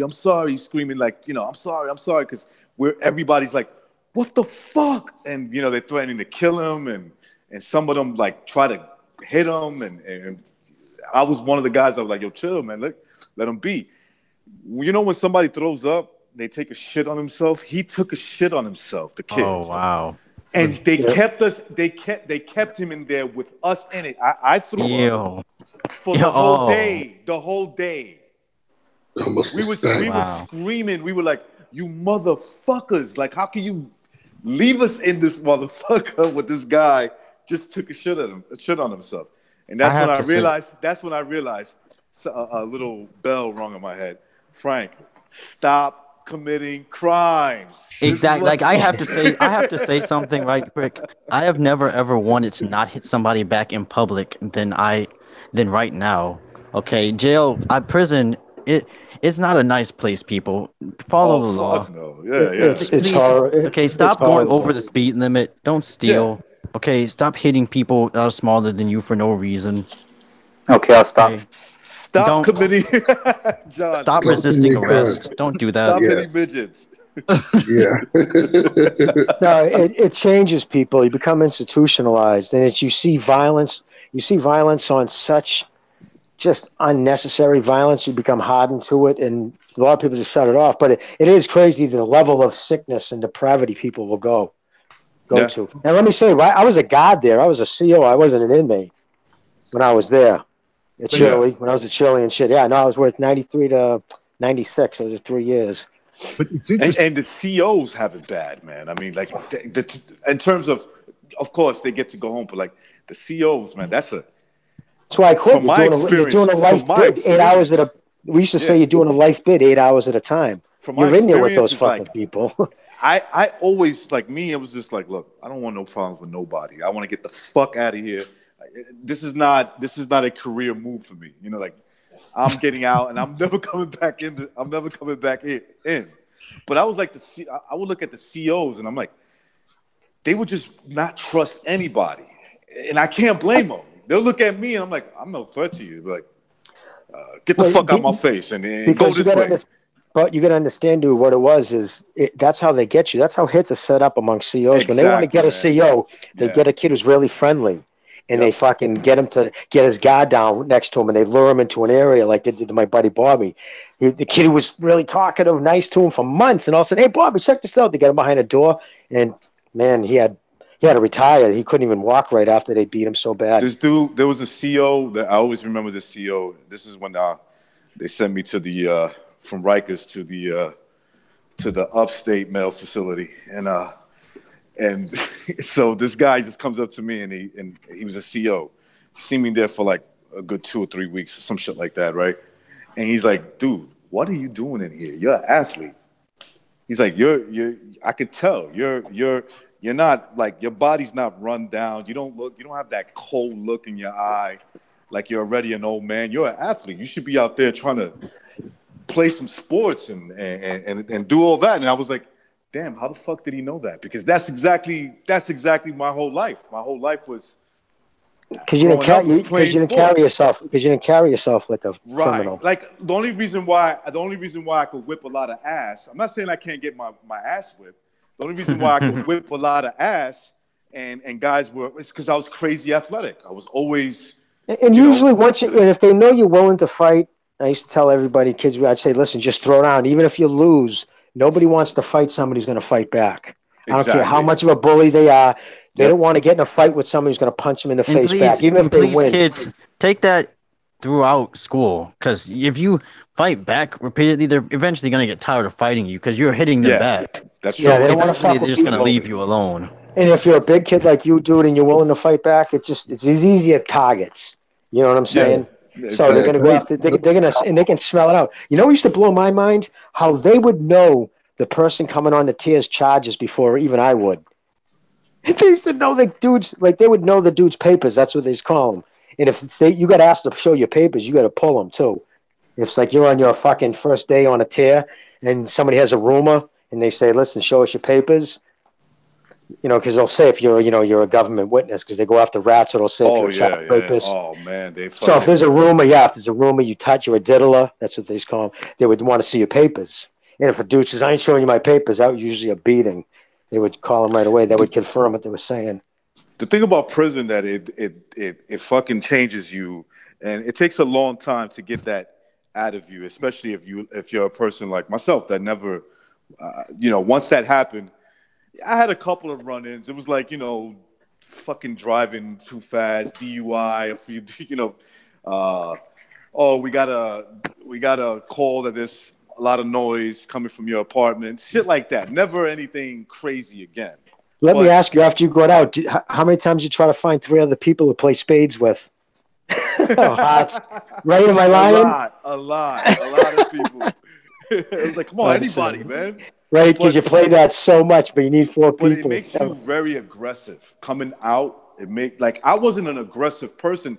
I was aggressive as a competitor playing sports, and if I got into a few fights, within that that mind frame of we're competing against each other, maybe things got a little too hot and heavy.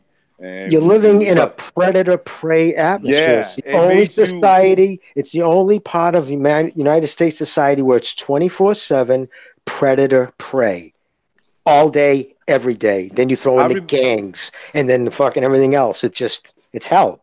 I'll give you an example. I remember I've never did this before. I've seen guys do it. I've seen guys do it plenty of times.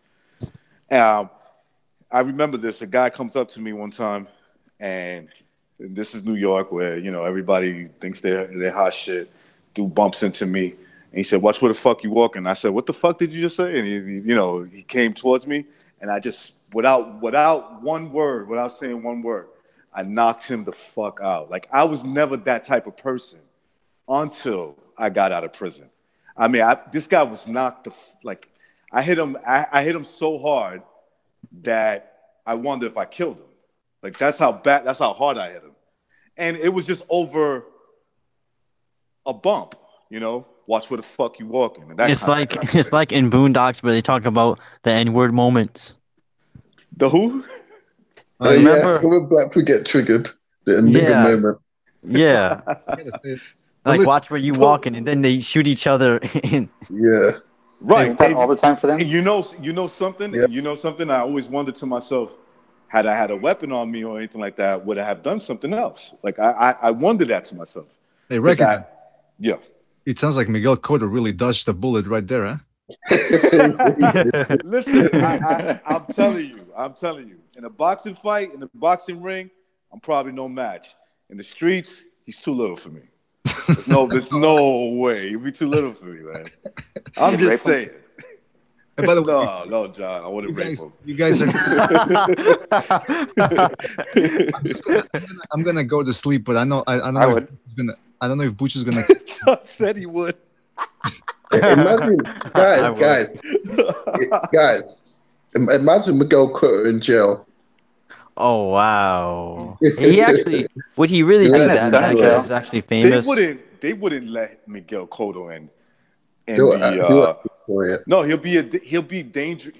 First of all, he would be exposed to hey guys, being blackmailed, kidnapped, all that stuff. BDA was trying to say something. I know, but listen, hey guys, BDA was just trying to say something. Maybe I'm the only one that can hear him good, but he was just in like mid-sentence. No, it was we all did it to him, but he was just saying something. BDA, I'm sorry, brother. Don't worry about it. No, Butch is the one host. The show is still on, but I just wanted to say before I go, good talking to you, and just to drive in the point about this whole prison talk. Bernard Hopkins, I think he said it in an interview once. He said, whenever these fucking promoters tried to intimidate me, like, don't they know that I used to share a cell for 5 years with a guy who was doing 50 to life, and he knew he wasn't gonna, something like that. Like, he wasn't gonna get out, and he had to share. I read his papers. He was strong arming. His first 3 years, he was angry when he first got sent away for armed robbery, and he was strong arming in jail. He was fucking straight up mugging dudes, just intimidating probably. But oh yeah, no, he admitted he was a gangster. He was one of the evil Yeah, ones. I heard a story where he was using the phone and some guys came up to him and I think he beat up like 3 of them and he said he's glad a 4th guy didn't get up because he was getting tired.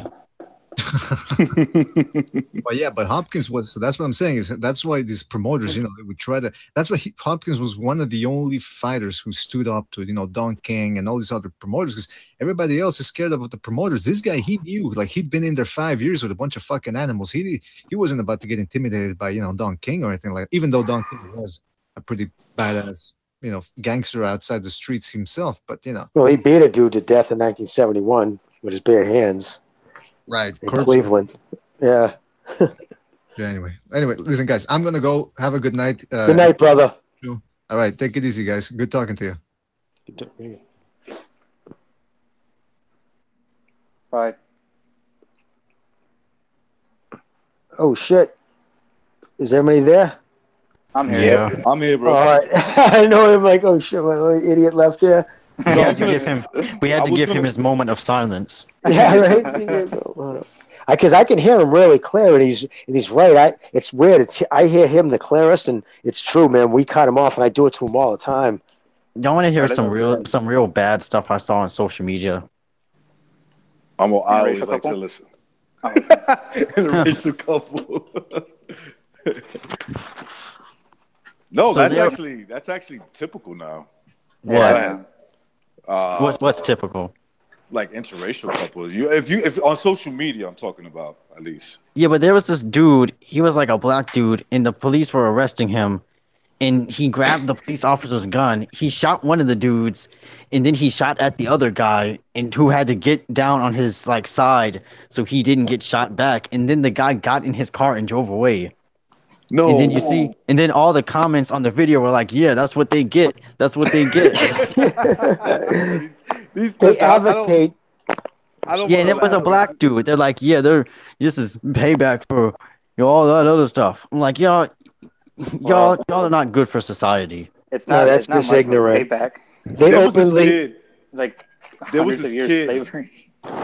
There was this kid that was on Twitter when I was on Twitter. I don't have Twitter anymore.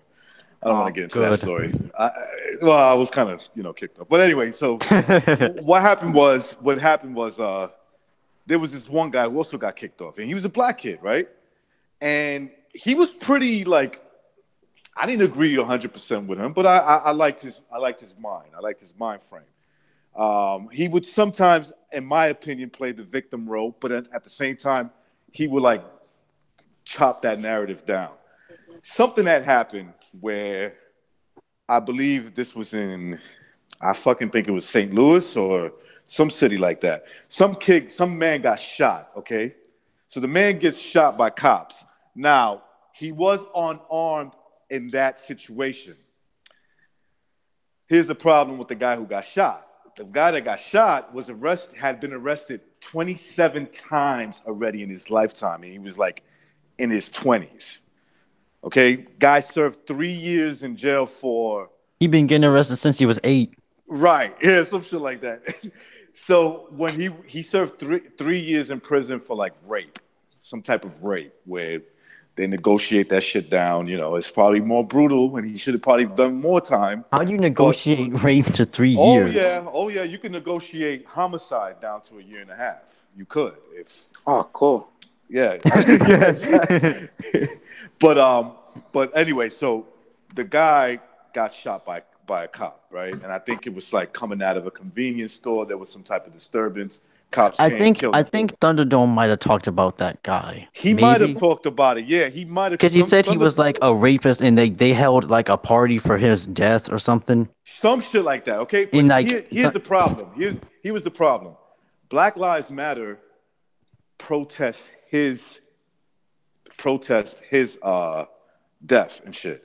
There was a woman in that same neighborhood that was black woman protesting Black Lives Matter because a week before that, there was a little girl who was in her fucking bedroom and got killed through a straight bullet by a thug. that is what Thunderdome was talking about. He's talking about that exact thing. And he says, I was happy when they murdered that rapist, but they didn't do anything for the little girl. And the woman was like, yo, what are we gonna do about this?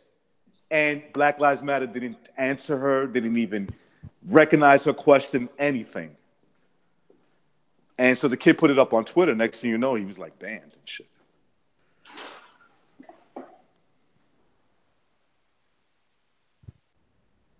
But that's what you get from a fake organization. Yeah, can I say that Black? Can I just straight up that fucking Black Lives Matter fucking is a joke.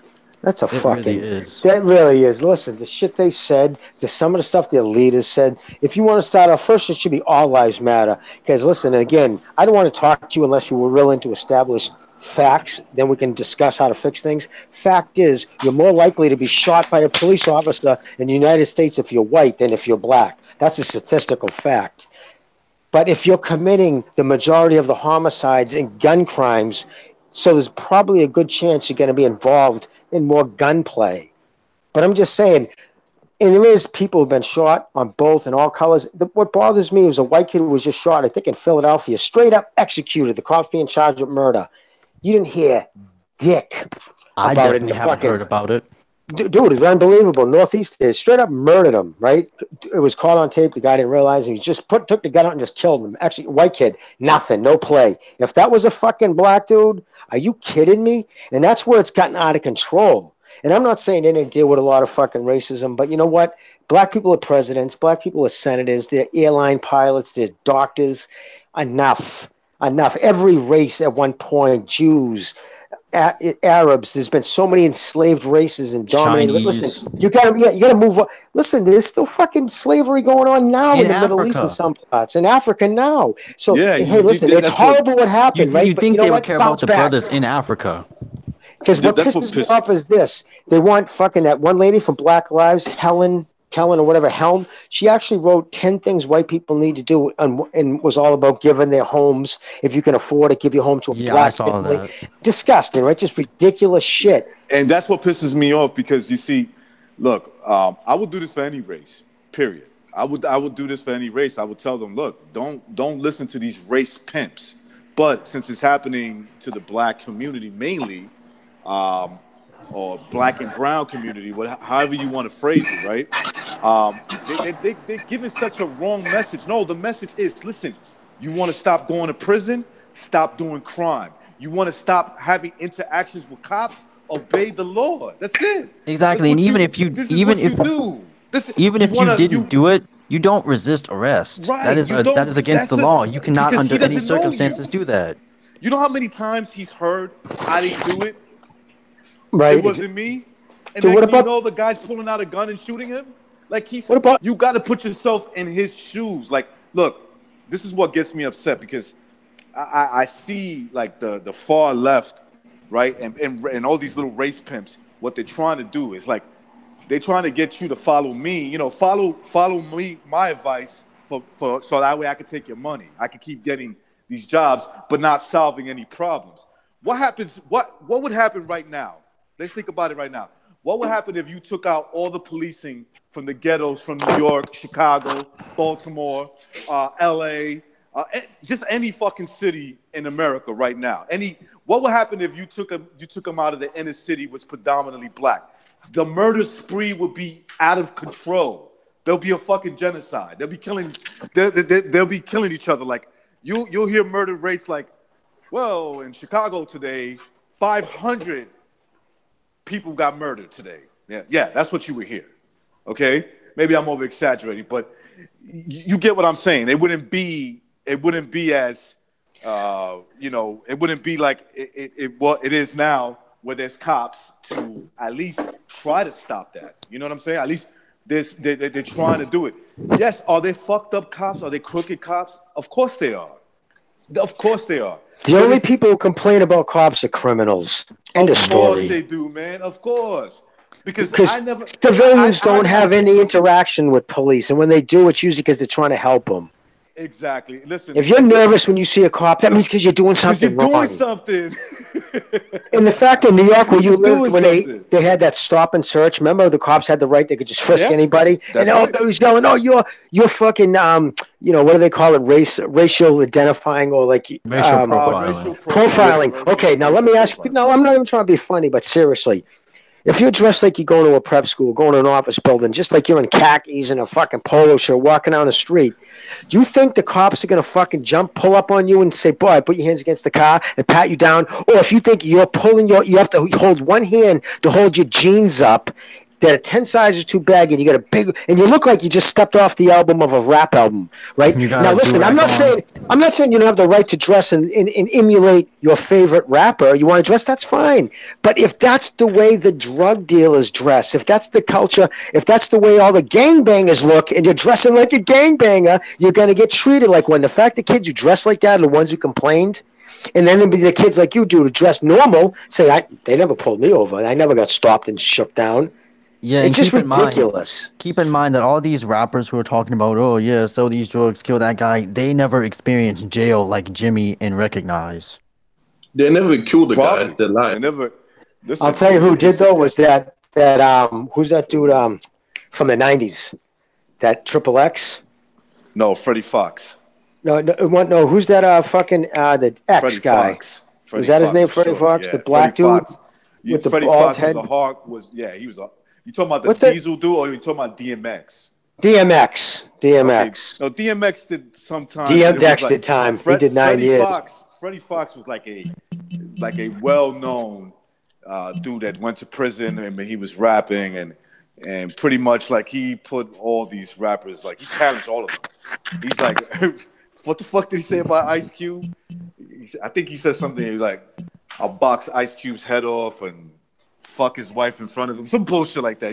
He said some crazy things. He was like, he was actually always in prison. He was always in prison. I think to be proud of, because he could rap. I mean, if he would have paid more attention on what he was doing, the music business, right? He probably would have been a lot more successful than what he ended up turning out. Have you guys heard of TK? Who? Yeah. Yeah, it was this rapper. He went to jail because he killed this guy, and then he was found guilty, and then he made a music video about it, and then they arrested him and threw him in jail, and then everybody's like, "Free TK, free TK." Fuck Tay, whatever his name is. I'm like, that's what kills me. And they have all the movements for the guilty guys. It's like some kid would be screaming at the cops, "Yo, free my brother Marlo." You know what I'm saying? Marlo. And I'd be like, "Yo, who's Marlo?" "Oh, Marlo, man, that's my boy from the block. What'd he do?" "Oh, he shot like 5 dudes. He killed like 3 of them." Like, fuck Marlo, man. He Exactly. in prison. What's Let him rot. The fuck is wrong with you? What you mean? No, that's the Free system's Marlo. fault. It's the white man holding him down. He had to do it. Yeah, like, yo, Marlo's a thug, man. What are you talking about? And let me ask you something. I want to know who Marlo killed. Oh, he killed.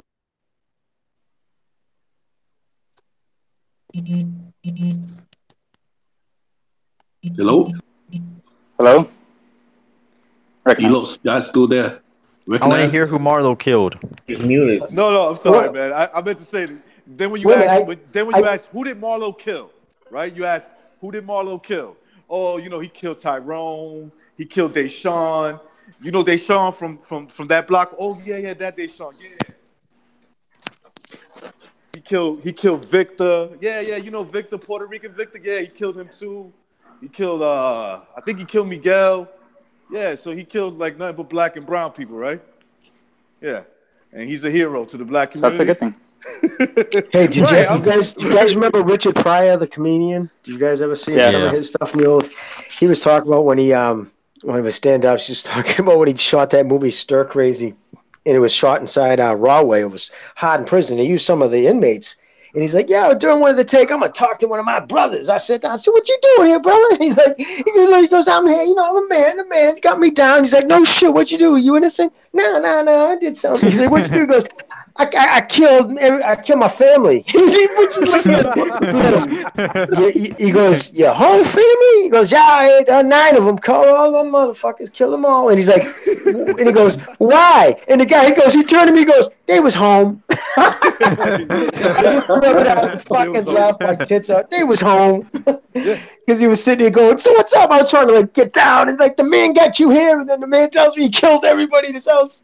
But yeah, then he went on talking about how he went to Africa and he was going to find his homeland. And then he got off and he couldn't stand the way anybody smelled. And they couldn't stand the way he smelled. And he realized he wasn't African anymore. He was like, I smell good, but to them that smelled bad. Yeah, it was funny. He's like, the driver's holding his nose, I'm holding my nose in the cab. We couldn't stand the way each other stunk. Yeah. Yeah, man. That just proves that they're American, not African. You see, like, look, right? And here's the thing: people always talk about like white people stole our culture, dude. If you would not want to live in Africa today compared to the way you got it in America. Listen, I'm going to tell you some stuff, and this is historical fact. In Africa, they get killed, man. The African Americans here don't understand that how good they got it. In Africa, there's always been tribal wars. There's always been, like anywhere you go, like where there's always going to be people that don't get along with each other. Who sold us? Who sold us the slaves? Who sold the slave masters slaves? Who? The Portuguese were mainly the. Thank you. Listen, 90% of all slaves were either born in the Caribbean island to slaves, and that's how they were born into slavery, or they were taken from Africa. And if they were taken from Africa, they weren't just in the fields and suddenly some white man ran by and scooped them up. No, they were already in bondage. They were already enslaved by, there was the Dinka and a couple other. And you know what the life expectancy of a slave in Africa back then, before 18, it was 3 years. When you came here, the life expectancy of a slave here, and I'm not saying slavery is good, I'm just saying life expectancy was 30 years. The reason why, you were an investment. You had access to medicine. The housewoman, usually the mother, the wife of the plantation, served as like gave birth, was the nurse, but gave the medicines and took care of them and fed them because they were investments. I'm saying, and I'm not saying that's good by any means, I'm saying they weren't in a good position. Their ancestors were already enslaved in Africa, and they were sold to slave. And they were able to live. If they stayed in Africa, they wouldn't have survived. They wouldn't even be here. Listen, but here's the thing, too, Jimmy, and you're 100% right. They're not the only people who were enslaved. The Chinese enslaved their own people. Exactly. Yeah. Islam enslaved their own people. How many countries has Eastern Europe been fucking invaded by? What do you think they did to the natives? They enslaved them. That's what they did. You ever wonder why most of the Eastern European have that kind of look that you're like, I don't know what the fuck that guy is. I really don't. He looks white, but he could be Asian. He could be this. Because their ancestors were raped by the Ottoman Empire, by Islam. Exactly. So people were enslaved. This is why I say I hate fucking race pimps, especially black. They don't know their history. They don't know their history. No, they know their history. I'll be thinking these motherfuckers know. They're banking on the mass not knowing that.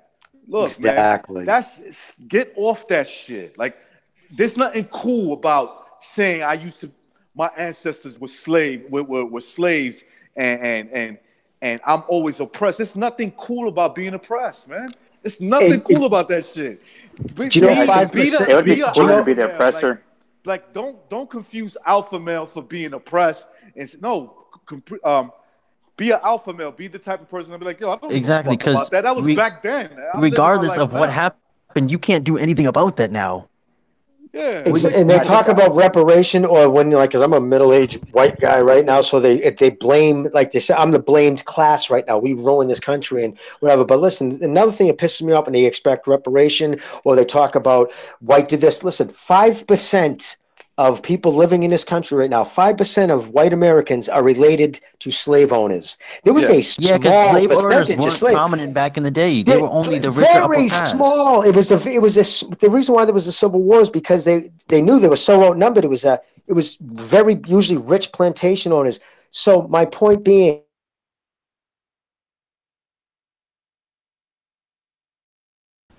hello. Oh boy. I think everybody dropped out. Welcome back. Yeah, I don't know what happened. I heard the weirdest. Like I just heard something go. Fucking just knocked me out.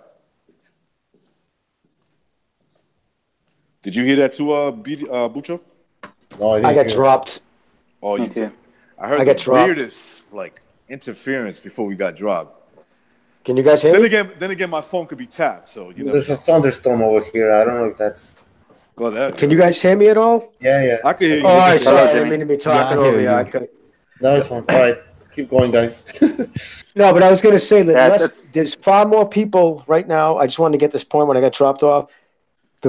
There's far more white people who, like myself, I have 3 direct descendants who died in the Civil War. So I'm related to people who died freeing them. There's only 5% of Americans who are related to slave owners. There's far more white people related to the people who died fighting to free them. So when they talk about it's me and my freaking ancestors, that pisses me off bad. And my Listen, man, ancestors, I had a relative come here from Ireland, dude. He was here 18 months and he died in the Civil War. He came here to escape the famine, the great America. Got off the boat. He was 18 months. He got drafted. And, well, they got all the Irish came in and he got killed. To free, but now it's my ancestors killed him or did that to him. When it comes to minority groups, I mean, listen, of course, man, minority groups are always going to be second to the majority, the people that And been that's here before everywhere. you, and that's fine because it sets a standard, right? It tells me, okay, listen, this is the standard here. Look, if I was born in Puerto Rico. Puerto Rico is part of the U.S., right? Not a state, but it's a commonwealth. It's part of the U.S. If I love Puerto Rico so much, You need to be there. I need to be in Puerto Rico. That's where I need to be. go back. That's I don't. That's why I hate it when I see Thank all you, these John. kids that be talking about they were born here, but their parents are from El Salvador, but they left El Salvador because they didn't want their children to be Right. killed in a gang fight. But they're like, that's my country. El Right, Salvador stinks. and then throw mud on America and say you guys are racist. Then go back to El Salvador and deal with your homicide. Yeah, rate stop over taking there. advantage of my educational opportunities. And I would say the same thing for Puerto Ricans. They'd be like, "Oh, this is this fuck. Go back to Puerto Rico, bro. Go back. Yeah, You need to please. go back over there. You sound like you don't like it. You don't like it over here. So, go back and see what happens over there. That's it." Well, And think like about it. Puerto Rico is a gorgeous. I mean, some of the most beautiful beaches in the Caribbean, right? Why did so many Puerto Ricans come here? Because the job opportunities weren't the same. It just wasn't. So that's the reason why they. But now you're Americanized. I bet you would be a lot more or less comfortable down in Puerto Rico, right? Yeah, I mean, listen. Like the last time I went over there, Nice to visit, but I want to go It home. was nice to visit, and it was. I was like, nah, this is this. It was about 2 years ago. My grandfather passed away. Went to go pay my respects, and the places I used to love to go was just like I outgrew it. But don't get me wrong, brings back great memories. But my family, my family, my generation now, the kids that I brought into this world, that's more important than Puerto Rico. You know what I'm saying? So And plus, you pay taxes. You've worked. You've established your life here. This is your country now. You know what I mean? I'm not saying That's about right. Puerto Rico is still That's part of right. the United States, but I'm talking culturally and everything now. This is, you assimilated. And that's the problem with a lot of other people, like especially the Muslim communities. They don't want to assimilate.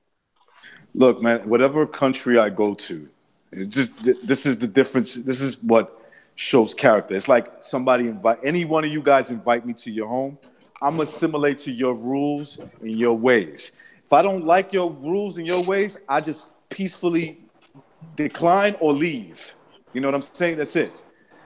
But this whole nonsense of you got to change to me, that's called conquering.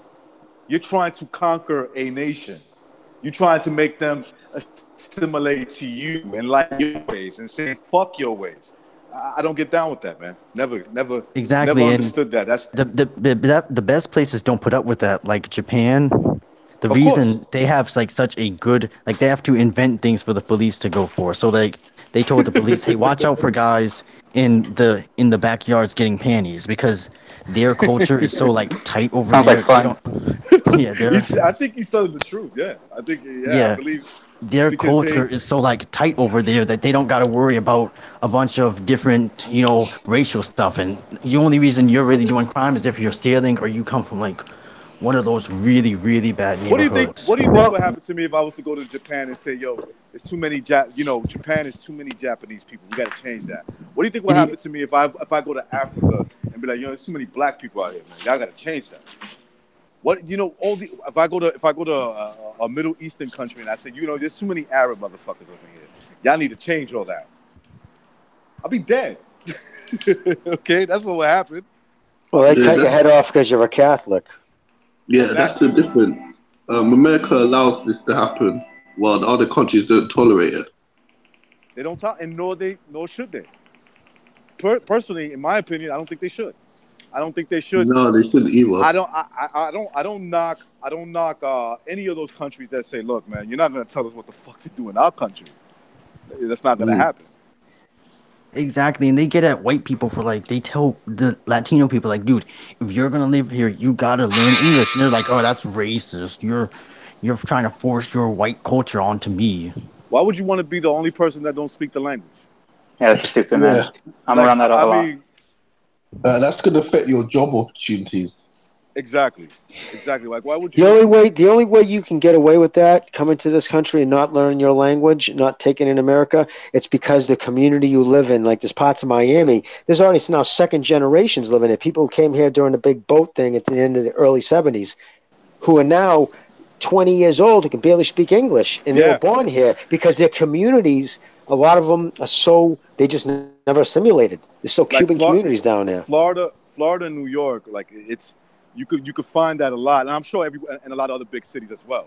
Where when I first came to live in the U.S. for good, I was 13. It was in Florida, and you're right. To me, I made it I always knew how to speak English, but I spoke it with an accent, and back then I was even kind of like not embarrassed, but yeah, in a way I just wanted to get rid of that accent.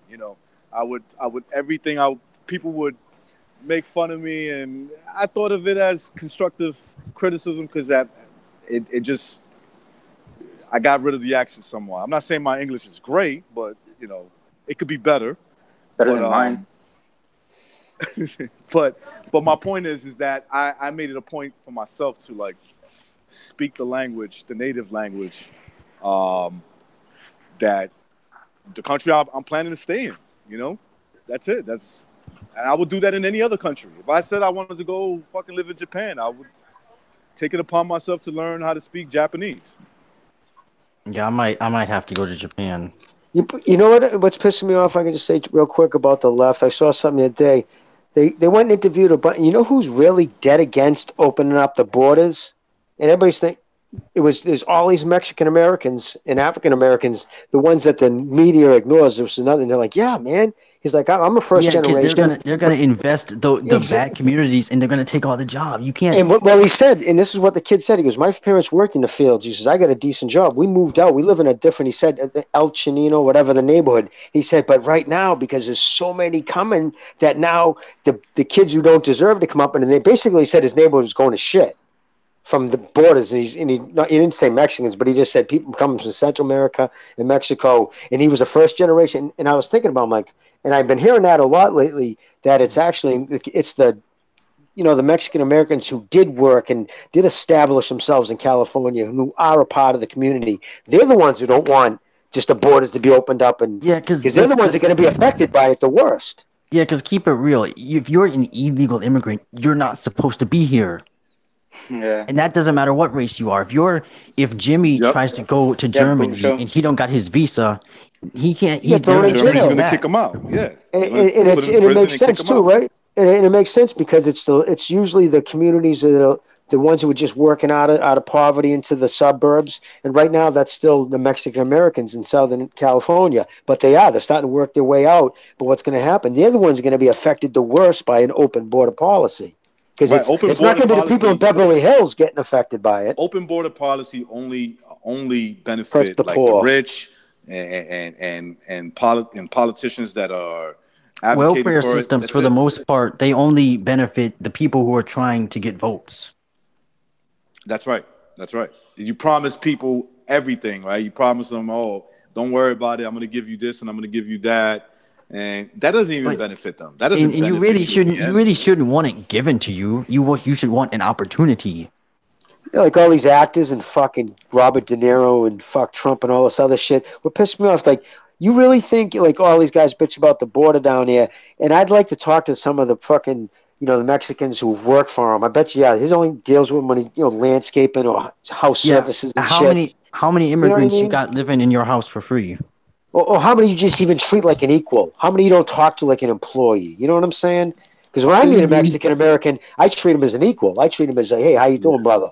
You know what I mean? Don't tell me these rich Hollywood elite fucks who they, like, help tear the border down. It's just Yeah, so and phony. It makes me sick. that's also prevalent in like the black community because they're always like, well, we gotta be together. But if you've been in like black communities and seen like the way they do stuff, most black people they treat each other like trash. Yeah, black Like people they, hate other black people so much. It's Well, yeah, ridiculous. because I they see they be turn on them when they become successful. I know that. They don't like them once they see Yeah, them become Because successful. they're jealous yeah. that they were not successful. yeah, That's and why. they're like, well, you ain't the same since you left us. Well, dude, I don't want to be in the hood selling drugs my entire life. Yeah. And It's why would I want to serious. be the same now? Why would I strive Y'all to be y'all better? did that, and now y'all can't get out. Don't get Listen, mad at me because I actually got some money. you go to Yeah. homogenized communities where I grew up outside of some wealthy communities. The kids there graduating high school, you know what they talked about at the end of the year? Everybody was bragging about, hey, did you hear about who got into fucking Harvard? Did you hear about who got into Columbia? You think they're talking about that in the gang riddled hood? They're talking about the No. kids who slinging the most shit. And so they have the wrong heroes. They look up to the wrong people. It's a cultural mindset that's keeping them trapped. But it's so easy to be the victim, professional victim, blame people. You know what I Listen, mean? Yeah, They no, take you're where I grew responsibility. up, where I grew up over here in New York, right? There was this kid that he became a cop, right? He became a cop, and like he's fucking doing really good for himself. I keep in contact with him, and the day that I bumped into him, I was like, "Wow, you wanted to be a cop this whole time?" He's like, "Yeah, man." He's like, "That's that was my life dream." I was like, "You never talked about it." He goes, "Picture me talking about that where we grew up at. Thank you. Exactly. What the fuck you think they would have done to me?" And I was like, "Yeah, you're right. You're 100% right." That's the wrong mindset. But I mean, and exactly, and, and that's it's and exactly what's that. he just wanted to be what you call it, a officer, a peace officer that does some type of that does something for contribute something for the city, the like community Andy he's from. Griffith. But if he went around saying, "I'm gonna fucking sling them rocks and make them stats, Right. bitch," then you know what I mean? Then everybody would give him thumbs up. I know it's crazy. It was kind of like that where in my city was more like the gangster, but not the street thug, like legitimate gangsters where I lived. They looked up to those guys, but not. There was no such Yeah, thing as street corner thugs. the Those guys guys who are actually goats. would be good at not getting caught. Yeah, Right. exactly. Guys who make Guys money that don't go to prison. yeah. You don't ever want look at I mean, most powerful mobster in history lived in the same apartment building with his mother with that little hat, Gambino, right? Fucking had millions. Probably ordered the murder of over 300 people, and he looked like a little fucking fruit stand guy. And That's that's the way to because do it. he was smart. He treated his You people don't well, right? and You he don't sell gave bags people and then the go out stuff and they buy a car deserve. with spinners. You know what I mean? Might as well just have a Exactly. He blinking was light. real I'm a fucking slow and drug deal. calculated, Exactly. Intelligent. and he slowly like got other people involved. He wasn't telling everybody every crime. Hey, I just killed this guy. I took a selfie with him before I shot him to death. It's a big difference from him and The Gotti. toughest dude isn't it? The toughest dude in the room isn't the guy who can beat everybody's ass. It's the dude who can talk the toughest guy into beating everybody's ass. That's right. That's right. You know what I mean? That's the guy that gets fucked. It's the guy crash. that It's the guy who runs the crash test dummies. That's the most powerful dude.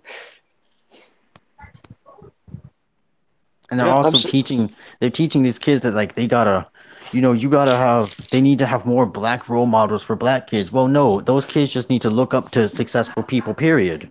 And there is some good black ones. I'll tell you right now. Colton. I mean, this guy Holton on YouTube, and another one, Candace Owens. She's a bright fucking girl. I watch a lot of her videos. There's a guy in Arkansas, a guy 35 years old, double doctrine, works with youth. Like there's plenty of successful, brilliant, hardworking black young men and women out there they can look up to. But when your culture looks up to calling your women bitches and hoes and I'm going to shoot you in the face because you have a different color rag, you can't act like that's acceptable and then blame a whole different race who works at a plant and just their life sucks and they go away on Sundays with their buddies to play golf to get away from their horrible life and then blame them for your horrible life. You know what I mean? It just doesn't make sense.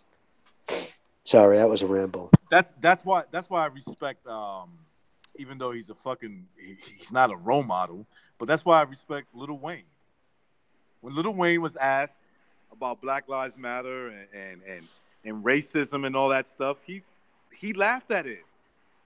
He's just like, look, man, why do I care about some guy I don't know getting shot by a cop? Right, and people they put so much attention on that. Like, dude, you didn't know him, but you're mad. You just want something to be angry about because you don't have control over your life properly, and you want to put it on somebody else. And you know what gets me upset? This is what gets me upset. Was you helping that kid before he died? Exactly. You were just videotaping it. You videotaped it, right?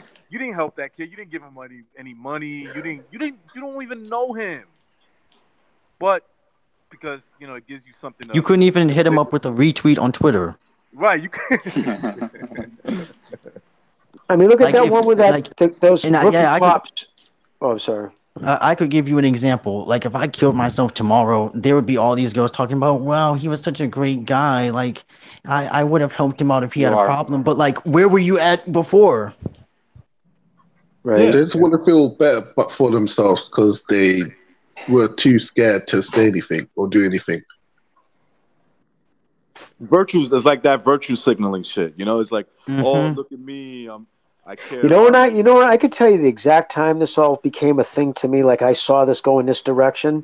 I can tell you the exact moment was when OJ was found innocent, and I watched throngs of black people in crowds jump up and cheer that a man got away with slaughtering a 25-year-old kid who did nothing wrong but drop a pair of glasses off to a house and his ex-wife. Slaughter him like pigs with a knife and cheered because he got away with it. Jimmy, let me tell you something. That Jimmy, bothered me. Jimmy, let me explain something to you about that whole situation. That from my experience watching that, right? I'm gonna keep it honest with you here. They finally got away with it. I thought that there was a slim chance that OJ could have been set up because certain things happened, right? Now, look, with that being said, when I watched the way people celebrated, I said to myself, but damn, why are you celebrating? There's still 2 people dead. Exactly. Even if he is innocent, the guy who killed him is still out running around. Right, exactly. And you got to understand that if you're cheering for OJ, who had kids with this woman, 2 kids from the way I understand it, you got to understand that if you're cheering for OJ, then you must care about his kids and that his kid's mother was slaughtered. And the fact that OJ cared so much about the black communities, you know what his lawyer had to do during the trial? During the trial, this is a fact. He did it in an interview recently. He had to go in and Africanize his house, and that's a word he used. He had to put up pictures of black people. I know because OJ was famous. Listen, OJ, once he got his money, he had nothing to do with black people anymore. Nothing. He married white people. He moved to white neighborhoods. He went to white country clubs. He had nothing to do with black people. And that only became a thing. And the fact that he's so guilty, he wrote a book. If I would have done it, this is how it would have happened. You know what I'm saying? Listen, he slaughtered it. So his wife, whatever, that was horrible. But that 25-year-old kid, imagine being that kid's family when you have half the city where you live's cheering that this guy got away from slaughtering your children. And you know what their excuse was? Because we were found guilty so many times when we were innocent. I don't give a fuck, man. You don't cheer over a fucking innocent dude being slaughtered. But really, when you say we, did you really get locked up? No, That's there's the only mentality. solidarity. There's only solidarity when there's an excuse to burn down your neighborhood. Yeah, Let's be it's the honest. hive mind mentality, man. They can't think for themselves. Because people always say, well, they're doing that to your people. Reverse, like, wait, I haven't been arrested, so apparently I'm doing something everybody else isn't. Yeah, same. I Exactly. never arrested. Exactly. I never bought into that. They doing this to your peoples. I'm like, who? You talking about my family? Like my Yeah, right. Right? I didn't know this was happening to them. Like I need to talk to them. You don't know what the fuck is going on. No, man. It's just a look, man. It's just the way misery loves company. I'm a true believer in that. That misery loves, they love to have company. They love to take people down, and that's also a part of it as well. I think that plays into it as well. Like, you get somebody who we all grew up in the same neighborhood, and one of them makes it, and we all feel miserable about our lives, and so therefore we're gonna fucking make this guy feel like he's shit for actually doing something good for himself. Oh, he ain't helping us out. Well, why would he? He's not You guys supposed are not to. helping yourself out. Well, to fucking all the riots, and it's true, right? Listen, the crash team during LA back then, they used to have that crash unit just roll up, get your hands against us. But in 1988, there was 500 homicides in an area about the size of 10 football fields. They were shooting each other left and right. Crack was an epidemic. It was insane. So listen, they always want to complain about the end result. Cops treat us like shit. We're doing nothing. We're just sitting there, roll up on us. But they don't want to talk about for the last 15 years, they just turned this neighborhood into an open-air drug den that they shoot each other left and right over. See what I'm Right? saying? There's a And cause even and effect. You want to and bitch about the effect. What was the cause to bring you there? Because I know in my neighborhood, we all carried guns when we were kids. We were criminals, but we never got treated like that because we didn't shit where we eat. and even if, like, hypothetically white people did put the drugs in your neighborhood, that don't mean you gotta sell it, and that definitely doesn't mean you gotta smoke it. Exactly. You know what gets me? You know what gets me upset? When I'll see a man or a woman who've never done any of these bad things stick up for someone who does. Okay, for example, a woman that was smart enough never to get knocked up by just anybody, never had an abortion, never had none of this stuff. But they sticking Saying, up for all the low down single moms right, I'm out like, there. bitch, how come you didn't do it? How come you And didn't do and it? exactly, and there's another dude I saw doing that. Like he talked about he does like style fashion videos, and he's made a bunch of videos talking about how his mom, she brought a lot of stepdads in his life that emotionally abused him. So he had to work through that later on in his life. Then he had this one woman in his on his one of his videos, and he was like, "Single moms are awesome, aren't they?" At that point, I just turned the video off. Yeah, because I'm like, he's a fucking moron. what are you talking about? Like, Right. it didn't work out that well for you, so why are you supporting it? Exactly. No, first of all, single moms by purpose is a terrible mother. That's a terrible mom, okay? And what I mean by purpose is this. You knew damn well that guy was not going to be in your life. So Right, stop and it. I hear that about so many women. They're always like, "There's no good men." No, you just No, want to you get with the knew. thug dude, You wanted, and then you like, pretend like he's a good dude. Like, no, he's not. They listen, dress their kids like them. a lot of women, there's a lot, I'm not going to say all, but a lot of women like those thugs. They do. They like them, okay? Want to be NBA players. Exactly. When I used to be an asshole, when I used to be a fucking, fucking girls here and there, they liked me. When I was a nice kid and I would be like, "Hey, how you doing? I like you," fuck off. I The was Tupac did a video about that. Have you guys seen that? Yeah, where he's like, she said I was too nice, and then they cut to it when he's early. He's like, "Man, if all these hoes and these gangs, you need to shank them down and lock them down." You know something? That's the one thing I have to agree with him on, and that was a kid that I really didn't like too much. But yeah, he's right. He is right, because when I guarantee you, when in a lot of our experience, and if you grew up in an area where you get a mixture of everything, you get diversity in personality for sure. You will notice that the guys that treated their girls like shit or treat girls like shit are the ones that are being pursued. The girls want to get with.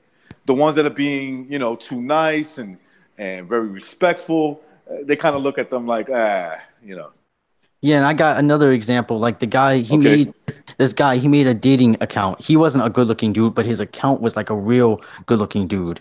he was able to treat women any kind of way. He hit up this Asian girl. He was like, he hit up this Asian girl. He was like, "Ching Chong Chang, do you want to bang?" And he still got her number. I'm gonna use Of that one. course he did. Yeah, that's it. Listen, even us as men, growing up, I'm sure we can all say, "Damn, that girl was real stupid," but God damn, she had some titties on her, or she had some ass on her. And the I still reason, fuck and it's always like that because like they're so used to getting by on that, they never had to learn any real skills. Yeah, that's it. And what you know what becomes painful for those girls? It's when they get older. Yeah, because They then learn there's and they stuff learn that nothing. starts sagging, and they're like 38 years old, and they gotta settle for any guy with a regular bank I job used to as soon date. as possible. Hey, reverse. I used to date this. I used to date this girl, right? This guy.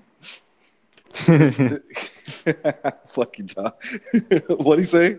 But This anyway, guy. It sounded like you said. It sounded like you're gonna say this guy, so I kind of yeah, laughed. whatever. More prison stories. No, this is not a prison Go ahead, story. Rick. I'm sorry. I was very Sullivan in prison. Anyway, so um, anyway, I dated this girl, and her mother was like maybe 16 years older than she was. Okay, and she was real hot, like she was good looking. At all her kids were girls. She had 3 girls, including the girl that I was dating. That was her oldest child. And but the one thing that she didn't have a man. And she was good looking. Why? Because she got older. You know, more appealing. You're not as appealing. And I'm saying to myself, if she's good looking like this. Exactly. And me and Apology, we know the word for it. It's called your sexual marketplace value has plummeted. Right. Now here she is with 3 kids, right? 3 kids in her exactly this time in her 30s. It's gonna be harder to get a woman get a man because no man wants to raise another man's kids. Exactly. And recognize, was she black? Oh, well, I mean, mixed, like a mix, Puerto Rican, but they like pretty much mixed. Yeah. They have attitude, so they're definitely not getting there, man. They have so much attitude.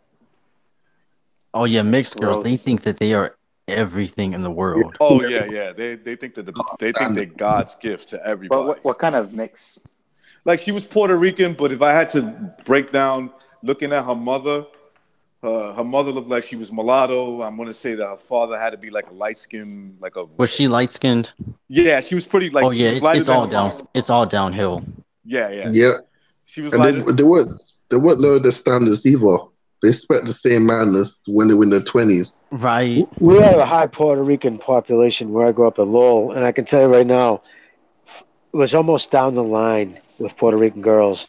They were either as quiet as a mouse or off the hook, crazy, punch in the face. Happy, or fuck happy as all hell. It was either like they were just very, manure, keep themselves quiet even if they were hot, or they were just fucking nuts.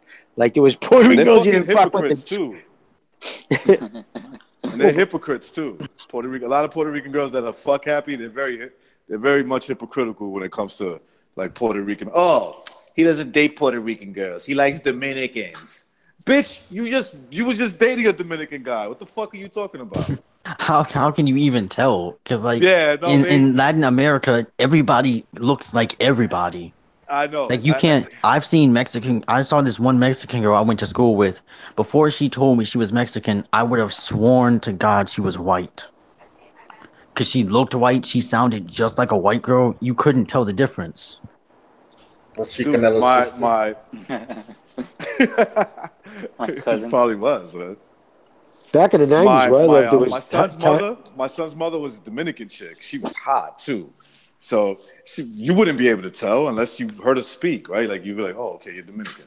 But if you just judge by looking at her, you wouldn't know what she is, really.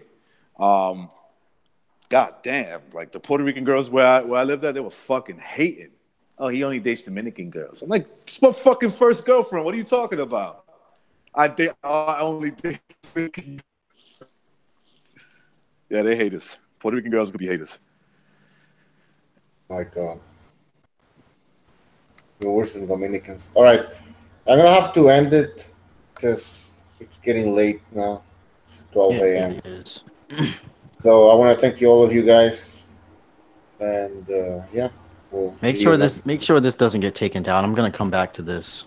All right, This is Yeah, it was a this was fun a conversation, man. and this Yeah, was this one of was the a most good one. this was one of the most educational live streams we ever did. Yeah, especially about the prison stuff. yeah, exactly. Male I'm university. gonna show that to I'm gonna show that to people at school. I just try to Tell them tell how people because dominoes are real. I just try to PBS. tell motherfuckers don't ever glamify. I just try to tell people straight up when I meet anybody who's playing that way. I'm like, you don't want to go there, dude. Do whatever you can do in your life to avoid it. It's horrible. But hey, thank you for having me again, as always, BDA. No problem. No problem. Thank you. Oh no, Peace, Bucho. man. I'm sorry, Bucho. Thank you. Hey guys, have a great night. Everybody be You safe. too, Jimmy. Thank you. Thank you for Peace. having me. Bye. All right, see you guys. Thank you for showing up. And yeah, See you later, I'll be Bucho. posting the video. All right, guys. Thank you, All right. everybody. Thank you, the chat. See ya. Sayonara.